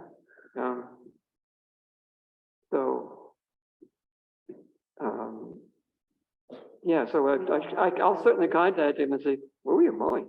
Well, if we can hurry up, we can go look. Yeah. Right. I mean, I don't have you know, if we mowed the wrong cemetery, we mowed the wrong cemetery. And if we did not provide the right, Right. exact detailed information, then it's not on We him. need to do an annual. And certainly it can be adjusted after the fact. Yeah. That's how I feel. You can always vote no. Yeah. No way. I mean, Yeah, right. He did something. You sure did. I mean, it was a way bigger project than he anticipated. It took up to 4 hours to mow, both times. It shouldn't take that long, so he should be happy the next time. Well, I'm sure he will be. He finds out he was mowing the wrong cemetery, but somebody got a really nice, deal from the town here. Well, maybe they'll either appreciate it or Yeah. reciprocate and mow Peter, Yeah. Peter Cemetery for us. I mean, there's a subset of the, West Denby Methodist Cemetery too, which I'm not sure it's our responsibility to mow. There's a little piece that sets back. That's not part of this motion either. No. We need to approve the vouchers. Or not. But he mowed it in. Yeah, or I think we should vote. Okay, you're ready. We don't have Go. a second. Say what? We do not have a second. We don't? Second, Yeah, we Thank do. Should All have a right. second. We talk about it. Okay, are we ready? yes. All right, go ahead. Connors, Aye. Hunter, Yes. Weisberg, I'll abstain. Woodworth, Yes. Gagnon. Yeah. And I will Okay. call Get mad. Yeah. tomorrow probably, maybe even tonight. Well, I can't get a phone call tonight. He moved to, down towards Owego, Gander, yeah. And where he is has got no cell reception. So it's hard, he has to be Go out and figure. about in order for me to be able Right. to even call him. I can Okay. text him, but, That's good. So we need to reschedule July meeting? Yeah, well, and, unless you want to meet on July 4th. yeah, do you want to I'd meet on, rather not. do you want to meet on the 4th of July? I need to be home for the petrified dogs, and I'm probably not Oh, the yeah. only one. No, that's right. That'd be a good reason. The reason enough, right? By the, So what are our options? oh, that's a good reason. What would you like to do? The next Instead. night would be plausible. The 5th? Let's see, Will you do would that be and Wednesday, two right? Wednesdays after? Well, that would be the first Wednesday in the month, right? Yeah. Yeah, the Water District Committee meets on the first Wednesday of the month at 5:00. So it would be, Or how about if we meet at 6:30 and you compromise? You go to that and then you come up here, we meet at 6:30 instead of 6. Are you usually done by 6:30? not necessarily. What about 7? 7 we probably would. Want to do that? I would be all right. Did you have trouble with 7, like 7 o'clock? I will not be here in July. Oh, that's true. You won't? Okay. Okay. So it doesn't matter. July 5th at 7 sounds good. Okay, is that a motion? July 5th? I move that. Okay. What are you moving? July Next meeting, first meeting in July is Wednesday, the 5th at 7. Okay. Yes. Did we I'll ask? second it. Yes. Okay. Well, I'm Who good. seconded? I'm sorry. I did, Catherine. Catherine. Hunter. Okay, thank you, got it. Oops, And Pat moved it. yeah, I got Pat. Okay, all right, so shall we vote? Connors, aye. Hunter, Aye. Weissburg, Yes, Woodworth, Yes. Gagnon. Yes. So Steve, is your absence in July and thereafter, or is? correct. So don't we need a resignation or something for, Okay. Yes, yes. because we, well, that would generate a vacancy that we need to fill. That means we'd better get that, what committee or what working group are you on? All Well, of them. there's- All All of them? of them. Yeah, the noise group and the, Short-term I think we're- What short-term rental? Meeting on Monday, we're meeting tomorrow. yeah. Okay, Yeah, as a matter of fact, I like that phrase working group a whole lot better than okay. I know you committee, don't like because the this word is not a committee that's making Yeah. decisions. Yeah. Committees don't make decisions And anyway. that it's a misunderstanding that there's the decisions Yeah. are being made outside of anything Yeah. they're not. Okay, Okay, what of the rest has to? well, let's see, if you want to, move goal setting to later, we see whether we get to it or not. I almost feel like we need a special, even a 1-hour meeting, it's impossible to do an open-ended topic like that at a meeting. We haven't been able to talk about it. Well, In we could be, addition, we said, once we start, we already put some things on the top of the list. We actually ought to do something besides just putting things more on the list. We right, should look at the number ones and do them. yes. But that could take up a whole meeting. Well, I mean, prioritizing and that's what deciding we've what done next steps today. are is part of that process, but, We have done that in the past and Yeah. it was nice. yeah, right. We could, like I said, we could make it prominent on the agenda, we could be more efficient about getting to it, but, it took an unexpectedly long time for privilege of the floor this evening. Which is Yeah. Which actually you a never good thing. know. Yeah, but Well, I mean, Pat's suggestion makes sense to me, because didn't we enumerate, I feel like it was 4 or 5 Yeah, items. Maybe the next priority is to discuss those specifically how to do them, implement. before we move on to the next tier of items. Yeah, if we're content that in fact, those are the priority items. stuff comes up, yeah. And that we probably could do in, less than an hour, but anyway, let's see how we do. 20 minutes. On the local law to implement the tax abatement for conservation easement, you may recall, I think the board was informed, we said to go ahead and have Guy draft it. In which I sent him an email and told him, here's what we'd like in it, and basis to what you previously advised. And then he sent a draft, which didn't look anything like what I was expecting. Kim, you'll be pleased to hear, what Guy said was, that the local law should adhere very closely to the language in the enabling legislation. So what he's drafted, has the same 4 categories with the same ranges as what's in the state legislation. And the word is that if we're when it comes to implementation, but it should be a policy decision which easements we're willing to accept, and criteria for the policy is it something that it's ours to do. So even though the legislation will say you can do this, this, this, and this, it's provided your easement offer is accepted, and here's the local policy guidance for what is an acceptable offer. So we have to create a policy essentially for implementation. So that was one issue. I can, like I said, fine. But then when I looked at the language of the law as well, there was another more, I would say it's more significant, but another significant issue is that it excluded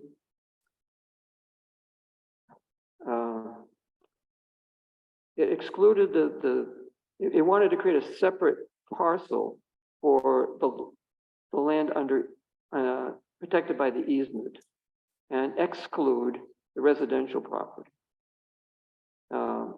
That's not how our easements have been structured. We encourage people to include the entire property in their easement, and then there are sometimes retained rights in addition for adding, one or more dwelling units, and we discourage excluding or creating a separate tax parcel. It would. So anyways, it was problematic. So I had a couple of discussions with Guy and with David about it. And the last conversation I had with Guy this afternoon, and he basically agreed that what he wrote doesn't fit well with the way our easements have been structured in the past, or the way we like to do them. He'll rework it. So the game plan here is to have him rework it. And then I'm inclined to run the reworked version by the CAC to get their feedback on it, see if there's anything other problematic issues in implementation. Tell them that when it comes to implement it, we're going to have to come up with some essentially guidance for potential donors. Right. For here's what we're interested in preserving. He had a section in it, for instance, with a 5 acre minimum. I told him, there's no real need to do that. First of all, it's unlikely that small property owners will be interested anyway, because the benefit to them is so small. And also the hassle for us as a town in creating and administering an easement is meaningful. So, we probably don't want to do it for a 2 acre property unless there's something really special about it. So the possibility that there might be something really special means that why exclude it? So I have to take it out. So there's things like that. So it will take us a little longer to get to it, in other words. But that's where it is. So I expect that. He said I'll probably I'll have it to you by next week. I will raise the point at the CAC meeting, which is also next week, and say we should take a look at this and see what their feedback is. Maybe we can get the feedback from the CAC in time for our next meeting. Because there's no, if you say we'll deal with it next month, it all happens the day before the meeting anyway. So we can get the feedback and I can report back at the next town board meeting. Probably have, I could share the rework draft with the board in advance of that. So we can take a look at it too. I would actually be inclined to get a second opinion on that, on the numbers. I mean, on the numbers, the side, Well, what Guy said was that, in those towns that have done it, there are like 4 of them. that's correct. Okay, so. But they've all done it. They've all adhered closely to, and he can give you lots of legal basis for why it should. Well, we could also check with the state. Well, if you want to, sure. That's, Yeah. I mean, I would like to. Yeah. Well, then feel free. Maybe somebody at the CAC would be inclined to check that out too. I mean, I don't. Yeah, he convinced me, and I was much leaning the other way, as you know. Not always right. Yeah.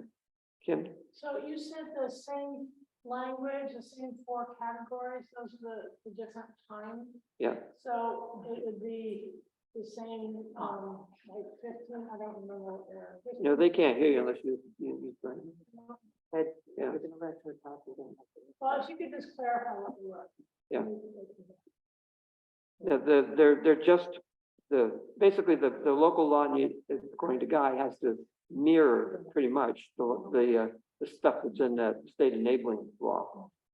Thank you. So it has all four categories with the same ranges in years too. Thank you. Okay, let's see. All right, the decision of whether an act of local law. To elected to appointed. I think that we're at the point where we have to decide whether we want to do it this year or not. Sure. No, I would vote no. I just think, I think we've got a lot, I actually started trying to dig up information about, what has happened in towns that did, switched. It's really hard to dig up, but there's a lot of interesting reasons for not changing and for changing, but and I know that way back when we had that long list, the double list, pros and cons. But I think we need to look at that closer. But I think maybe this year is not the time to do it. And I did have a resident who read the last newsletter and thought, the more the person thought about it, the more they thought that it should be appointed, not elected. But I think the thing is that the tenor of the town right now is that we're not paying attention. And it's not a matter of whether or not the one is right or wrong, because they both can work. Sure. But they're right now not working, and we could change it just, I think probably it's just not a good time to do it. I agree. It's unfortunate because I think that it is worthy of discussion, but I don't think discussion can happen very well until everything begins to calm down and people are able to talk to each other better and to really understand. The reactions are often, and I'm going to say this publicly again, the reactions are often misguided. Information is given out and shared with only part of the information to some people and some other information to other people, and then it gets spread around, and we have so much misunderstood and misguided reactions to each other that it's just a bad time to do it.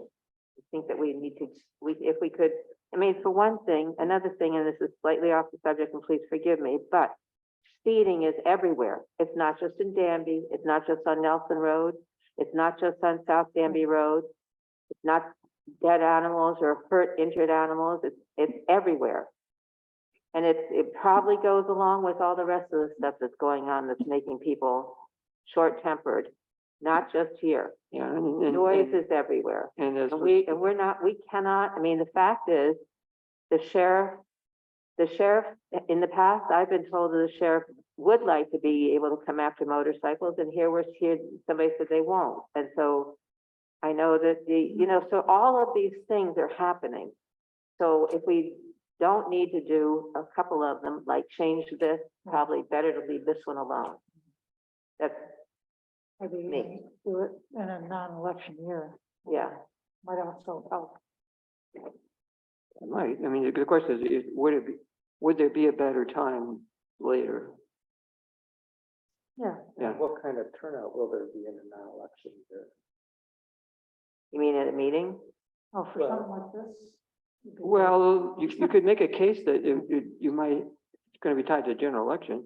You might get better turnout. Yeah, that's in general election is hell of a lot better turnouts, yes. I mean, this is the general election, but the trouble is, in the odd numbered years, it's a local election, and other years it would be state or federal, and you get way more people to the poll. They may not know anything about the issue, but but it'll be there if in those years. So the potential for broader participation is probably better, Yeah. you know, in a non-local election year.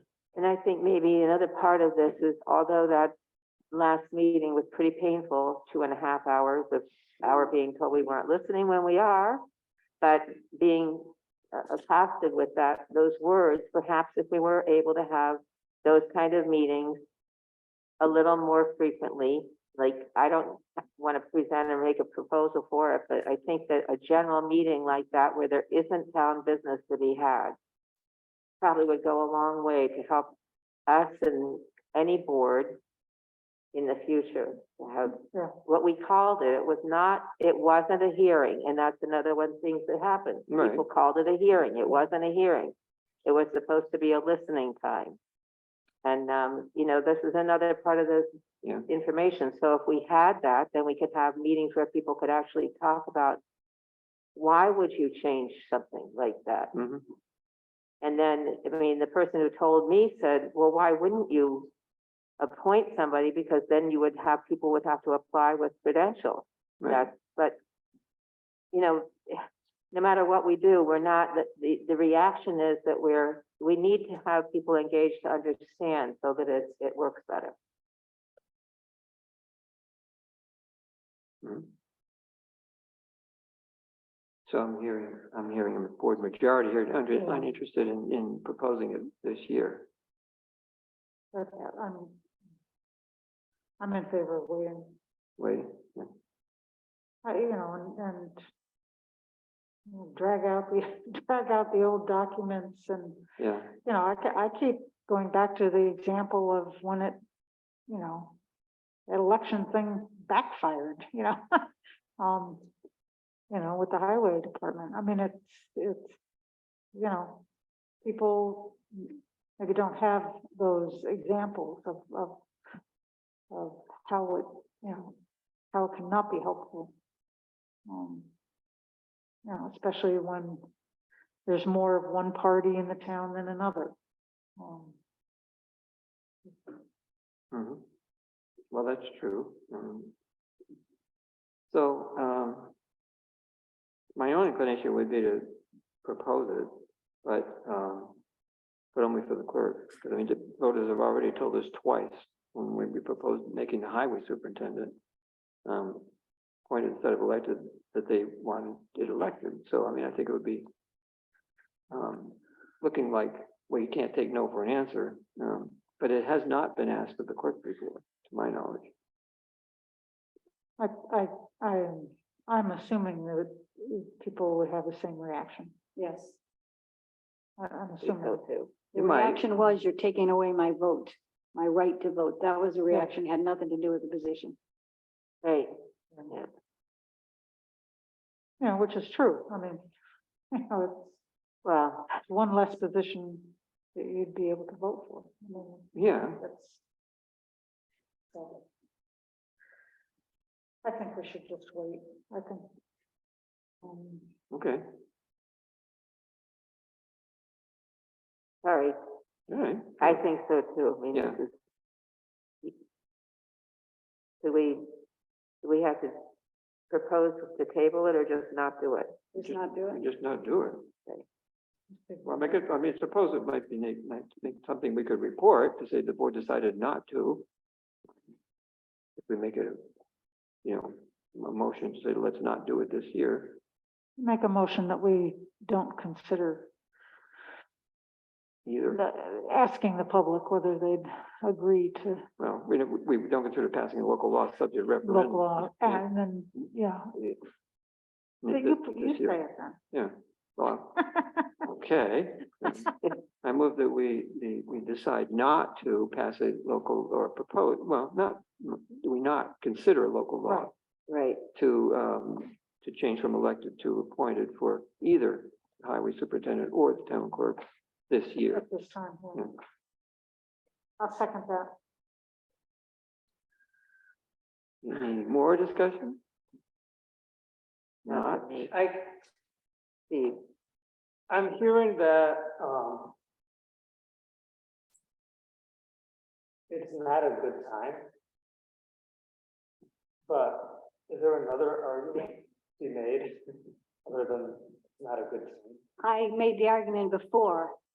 I would not approve of appointing by the board unless it was built in some plan for scheduling for how you appoint somebody and an independent body that actually evaluates things and makes a recommendation from the board. That independent body consisting of people, not board members, but town residents, people that are from other towns in those areas, in that area. I would love to have for the highway superintendent, the county superintendent, highway supervisor. That would be a great person to have on a committee like that, if they're willing to serve. So I would not even consider it unless it has that built into it. Well, I totally support that idea. Yeah, me But too. I don't understand why that idea is less valid now than a year from now. Because we haven't worked on that and it will take time. That hasn't been done before and it will take time to work on it. We can't get it done that soon. But it's June. If this were to go on the ballot, that wouldn't be until November. But we have to decide. Everything has to be into the Board of Election well before that. Yeah, which is why it's coming to a head now. I mean, if we have only until August when the ballot gets finalized, basically. But the ballot wouldn't need to include the details of the composition of a committee to appoint the clerk. I wouldn't approve anything on the ballot unless that was already part of it and done with it. I would not vote in favor, period. Okay, that's one of the issues right there. There's 4 people who might and 1 person who won't. I mean, that is fair to say. I don't see any problem with the idea of having a committee. I'm not so sure I'd want people from another town, or no board members. But anyway, those are ironable things, but there are 4 people who might and 1 person who won't. I mean, it's the town, this is our dilemma. Then we decide we'll do nothing unless everybody's happy, or we'll do something if only 1 person's not happy. So I think that was a really valid question, Steve. I'm glad you brought it up. I mean, I don't know what to say. I feel like at some point we have to bite the bullet. And again, I totally support the idea of having, I think of it as an interview committee, as an appointed position. Yeah. I don't think it would be that hard to set the parameters of such a committee. Are we really need composition and numbers of people? Right. And I don't think it would be part of the local law. No, it wouldn't. I mean, that's how you implement it. The local law is a simple thing. It just switches you from elected to appointed. How you appoint is a policy issue for the town board, you know. And we have a policy already in place for how to make appointments, but we can modify it, beef it up, you know, with something specific for one or the other of these offices, at whatever point the electorate approves of the idea. Because you get there by passing a local law, which the voters then to have a referendum about, whether or not they agree with it. Yeah. So it's just a question of,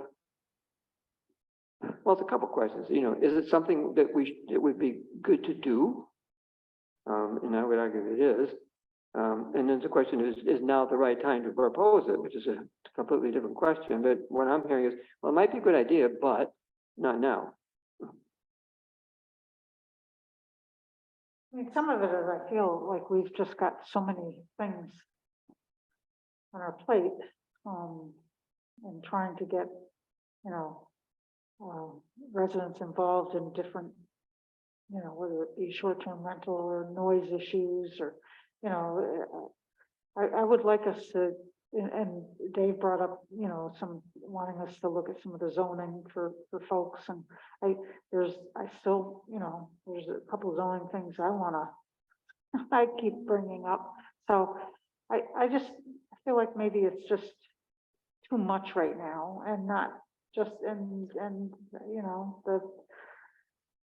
the atmosphere right now is not conducive really maybe to people, for having people listen, or being able to listen. Yeah. Well, let me throw something in the mix here, which everybody, probably in everybody's mind, but nobody's willing to say it, which is that absent a change, Janice will be town clerk for another 2 years. And one of the motivations for bringing this up in the first place was our disagreements with the clerk and our inability to have her do things the way we would like them done, because as a separately elected official, she has a statutory list of things that she has to do or is supposed to do, and then a list of other things that we can ask her to do. And it's in their list, like whatever the town board wants to ask you to do and willing to pay for is there. But even if she doesn't do the statutory things, we don't have any real recourse. Well, I think we do. I think we do, and we need to look into recourse. We did. Well, we didn't do anything about it, so. Well, what are you gonna do? Censure her? What we do? Then what good does that do? We're still have only the purse strings, which is a club, to fall back on. Well, if we need to, we pay somebody to do the things that we need to have done. Yeah, if you get into So- a spitting match, you can just sort of take things away and create. And there was this whole thing about, we could create another position to do some of these things, and Well, then it that's could be been under for a somebody while. else. Yeah. That was Sarah Schnabel's idea, as I recall. Or you can, if you have a cooperative clerk, that could be done, within the clerk's office. It makes a lot of sense to have all the as we put it, communications, dealt with by that office. But you need some cooperation and willingness to compromise in order to get there. If you don't have that, you're somewhat hamstrung. And it's inefficient. This is one of the arguments for going the other way. It's inefficient to take some things away from the clerk and create another position to deal with it instead of dealing with it through the clerk's office. So I mean the bottom line is unless the voters approve it, which I don't know whether they would or not, we can't say. We got certain key people, some of whom are watching on Zoom right now, who would probably campaign against it, and we're taking away the vote from the voters. Whatever the merits, why the heck should a ministerial job be elected in the first place? If you're starting over, would you do that? I don't think so, but anyway, there are good arguments for why it should be appointed rather than elected. We can make those arguments. The voters may or may not agree, but. I'm very glad that you brought all this up and you're willing to talk about it together in public with everybody. I'm really glad that you brought up the point too, Steve. It is important. As far as an appointing committee, I don't see any problem with that, but if people don't want to, I appreciate this. I don't think this is about condemning. I think this is about trying to make things work. And the things that are not working right now, maybe could be turned around. But anybody can apply for the job.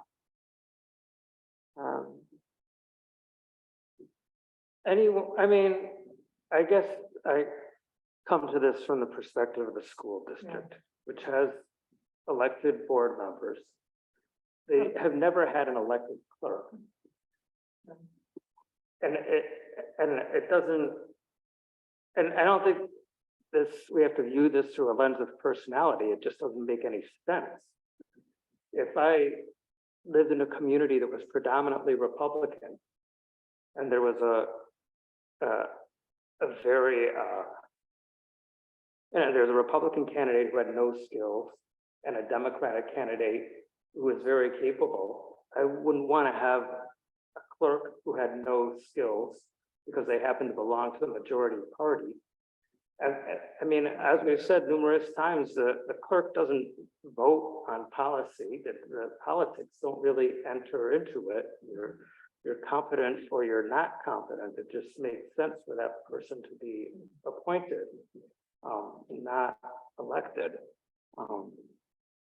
And I agree that these are contentious times. Contentious times, I think, are here for the long term, though. And I think the way to deal with it is to make better efforts to engage the community and explain the decision-making process and invite people into that process. Both in terms of understanding why this position should be appointed, not elected. And furthermore, in terms of putting together a committee to do that appointment so that it's clear that it's not a political appointment. It should be an appointment based on the merits of the candidates. I don't know. I guess I just think it makes sense. I don't believe it's ever gonna, I understand that there's many issues on the burner. I just don't think it's ever gonna get any better. Right. It's, you know, I just feel like It might, we could hope. yeah. I guess I mean the political climate. Yeah. It might we hope. Sure. Well, I'm not holding my breath. It certainly, I mean, a lot of things have been better, but the stressors are increasing. All of the stressors that cause people to be divisive and contentious. I don't see any change on the near horizon for that. Well, All I'm this saying is, is I don't see the point in waiting until some time when the town of Danby no longer has contentious issues or factions. If it makes sense, I think it's the responsibility of the board to explain why it makes sense and to present it. right. Okay, I'm convinced of that as well. I mean, I really do think, and that this discussion is part of what we can show that, you know, it isn't just cut and dry, nobody's listening to anybody. And it is an issue that, you're right, there's plenty of time before the election to get to help people understand either way, and then they vote. Right, they will get a say. And if people decide, no, we want that to be an elected position, that's fine, but I don't know, I feel like it makes sense. I don't want to back away from something that will be more efficient and more effective for the town of Danby. Well, I think the same thing goes for the highway commission. I think it's just the same, it's the same attitude that was there. It should be the same thing. A highway person should come with skills and should apply for a job with skills and not just be the popularity thing or whatever. There's many arguments for why it's been this way, but it's not a popularity contest even. I mean, one can say that about the board. One can say that about and any place where somebody's if somebody applies for a job, a lot of people can put a whole lot of pressure to improve somebody applying for a job. So it still ends up being a chance of that, but I agree. I think the distinction with the highway department is that, as we saw tonight, when people have problems with their road, they're motivated to come out and say something about it. So I And they come to us and we have to say, well, talk to the highway superintendent because he doesn't answer to us. that's true, but he answers to the electorate. Exactly. And if you don't, if enough people are dissatisfied with their roads, then that will have a natural consequence. But I think that the vast majority of people have no reason to think about what the town clerk does, unless there's some egregious error. Whereas the board has much more continuous contact with that position and the people who work in the town. So to me, it's more paramount for that to be an appointed position because I think it's less visible to the public. Whereas I think that people in general can make a more informed decision, even if it's after the fact about the highway. You know, if my road's not getting plowed, then I'll be angry and then I'll vote for someone different to do the highway. But We have a choice. Yeah, I mean, actually, the clerk is much more, I think, visible. If you're getting a dog license. getting a dog paying license, taxes. marriage license. Well, no one's happy about taxes, but Yeah, paying taxes. A lot of things people come to town hall for, and Yeah, for many people, the clerk is the face of the town. yeah. Yeah. Yeah. Ted?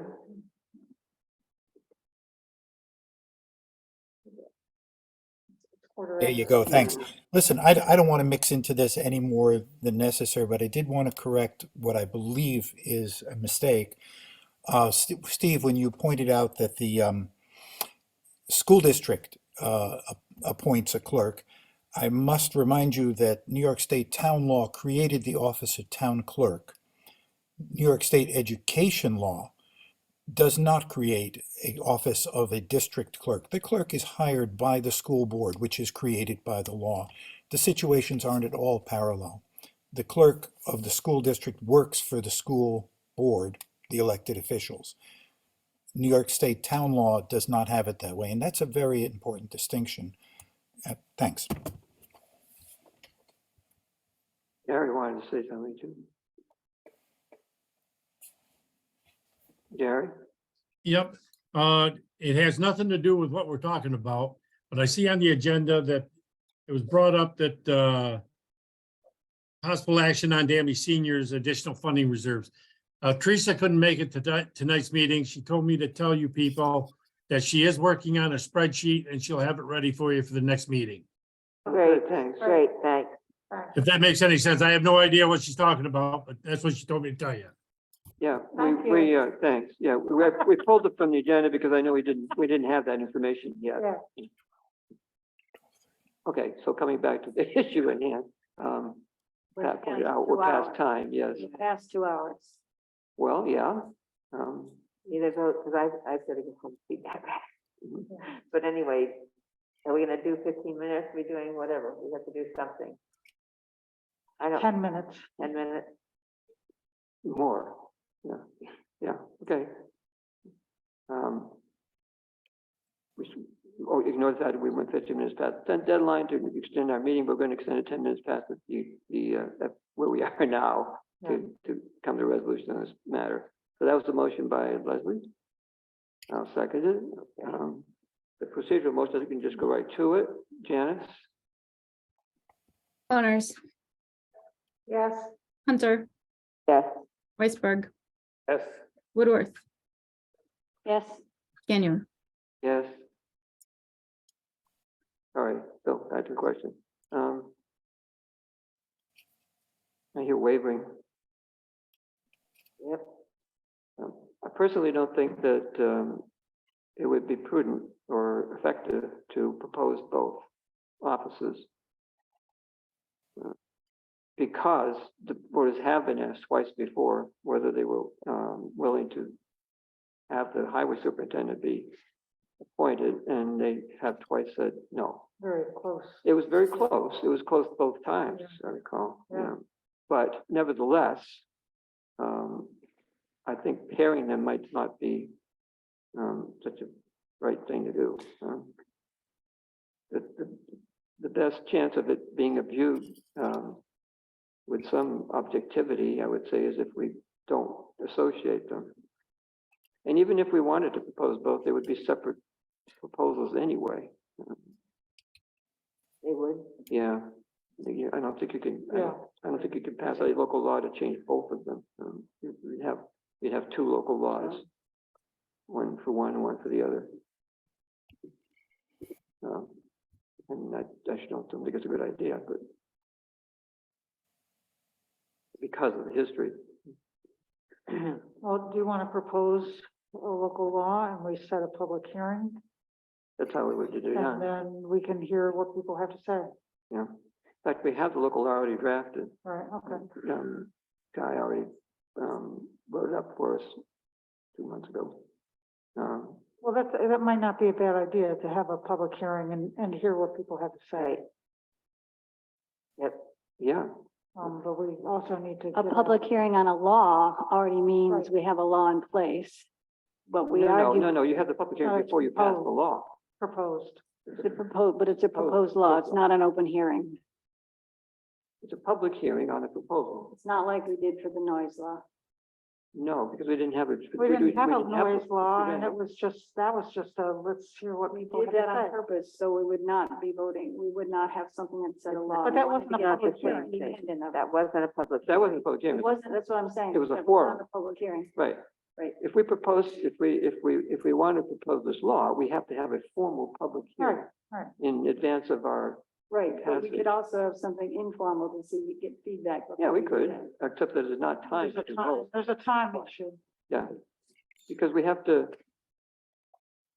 the law has to be proposed. This is mandatory reference. You don't have to, either within 30 days, there have to be objections or something, or that automatically goes on the ballot. So we just have to have enough time to post notice that we're going to do it, and then have a public hearing before we actually act on it. And now that has to happen before August. So we could, if we want to put it in a newsletter that that we decided to consider it, and that there will be a public hearing, we could have that public hearing perhaps in the first meeting in July, and then act on it at the sort of last minute, but it's nevertheless still doable, and people have a chance to know about it, notified in advance. Is that what we'd like to do? I have gone back to that side. Yes, I'm willing to do that. Yeah, I mean, I hear these never hurts things. to That's go what through. discussions are about. It makes sense, and it has made sense, and being timid like I have the tendency to be is not necessarily the right thing. So Okay, that's why we're all different. so I withdraw my previous motion, and move that we, propose a law to go from elected to appointed for the town clerk, and have the public hearing at the first meeting in July. Is that, I'll second that. Is that draft local law, is that local law in available? Yeah, we already have it in draft form. In fact, I think it was associated with the agenda like 2 meetings ago. Oh, really? Caption some Okay, meeting. okay, we need to have that.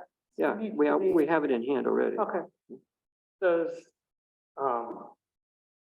the draft law make reference to, hiring committee? no. No, it was, no, that's uh, not- when I asked that guy to write it, my sense of the board at the time was that we wanted to do it for the clerk. There was a subsequent meeting where we said maybe we should be doing it for both of them. But that never got translated into, let's draft another law for that. So what we got in hand is specific to the clerk. Right, but I'm just asking if it specifies that the appointment would be done by an independent committee. No, it just, and I don't know that it can. No. I think it's just, the law just, you just change it from elected to appointed.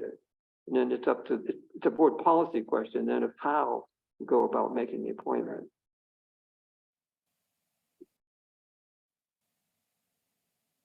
And we need not wait until, well, we could wait until the voters decide whether or not they want to do it, to make the decision about whether or not to, what the process would be if we were going to make the appointment. I mean, I suppose, to Pat's point, it would help the voters consider whether or not they want to do it if we gave them an indication of how we would go about doing it if they agreed to do it. I think that would be prudent. Yeah, I like that idea too. And the same thing goes for just beefing up our appointment procedures anyway. They're all kind of. Well, it's not too bad. They don't have that kind of specificity. Yeah, we follow. I mean, what I'm hearing is that people don't want the board taking away their decision-making ability. Right. But I'm also hearing that people do want to be more directly engaged with some of these issues. Yeah. I think articulating a way that can happen for people will be helpful in dissipating some of the balance. And it doesn't preclude, in this case, it doesn't preclude Janice from applying for a job. It doesn't preclude anybody from applying for a job. That's the whole point. It isn't about who can apply or who can run for office. It's the same thing. It's all to run for office, you have to be 18 and, A resident. and a Well, resident. A resident and a citizen, And a citizen, yep. All right. All right. so, so do you want to add to the, I don't want to add anything to the No. motion.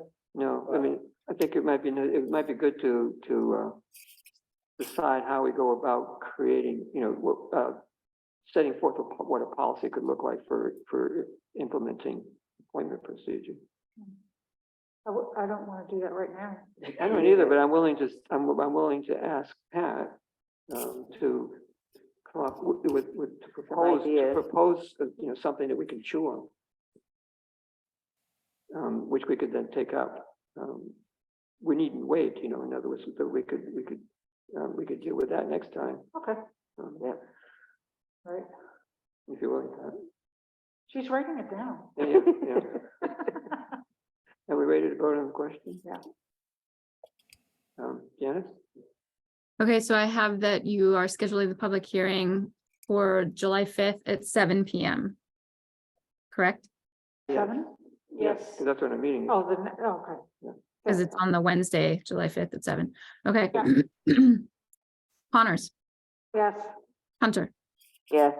Weissburg, Yes. Woodworth, No, Gagnon. Yes.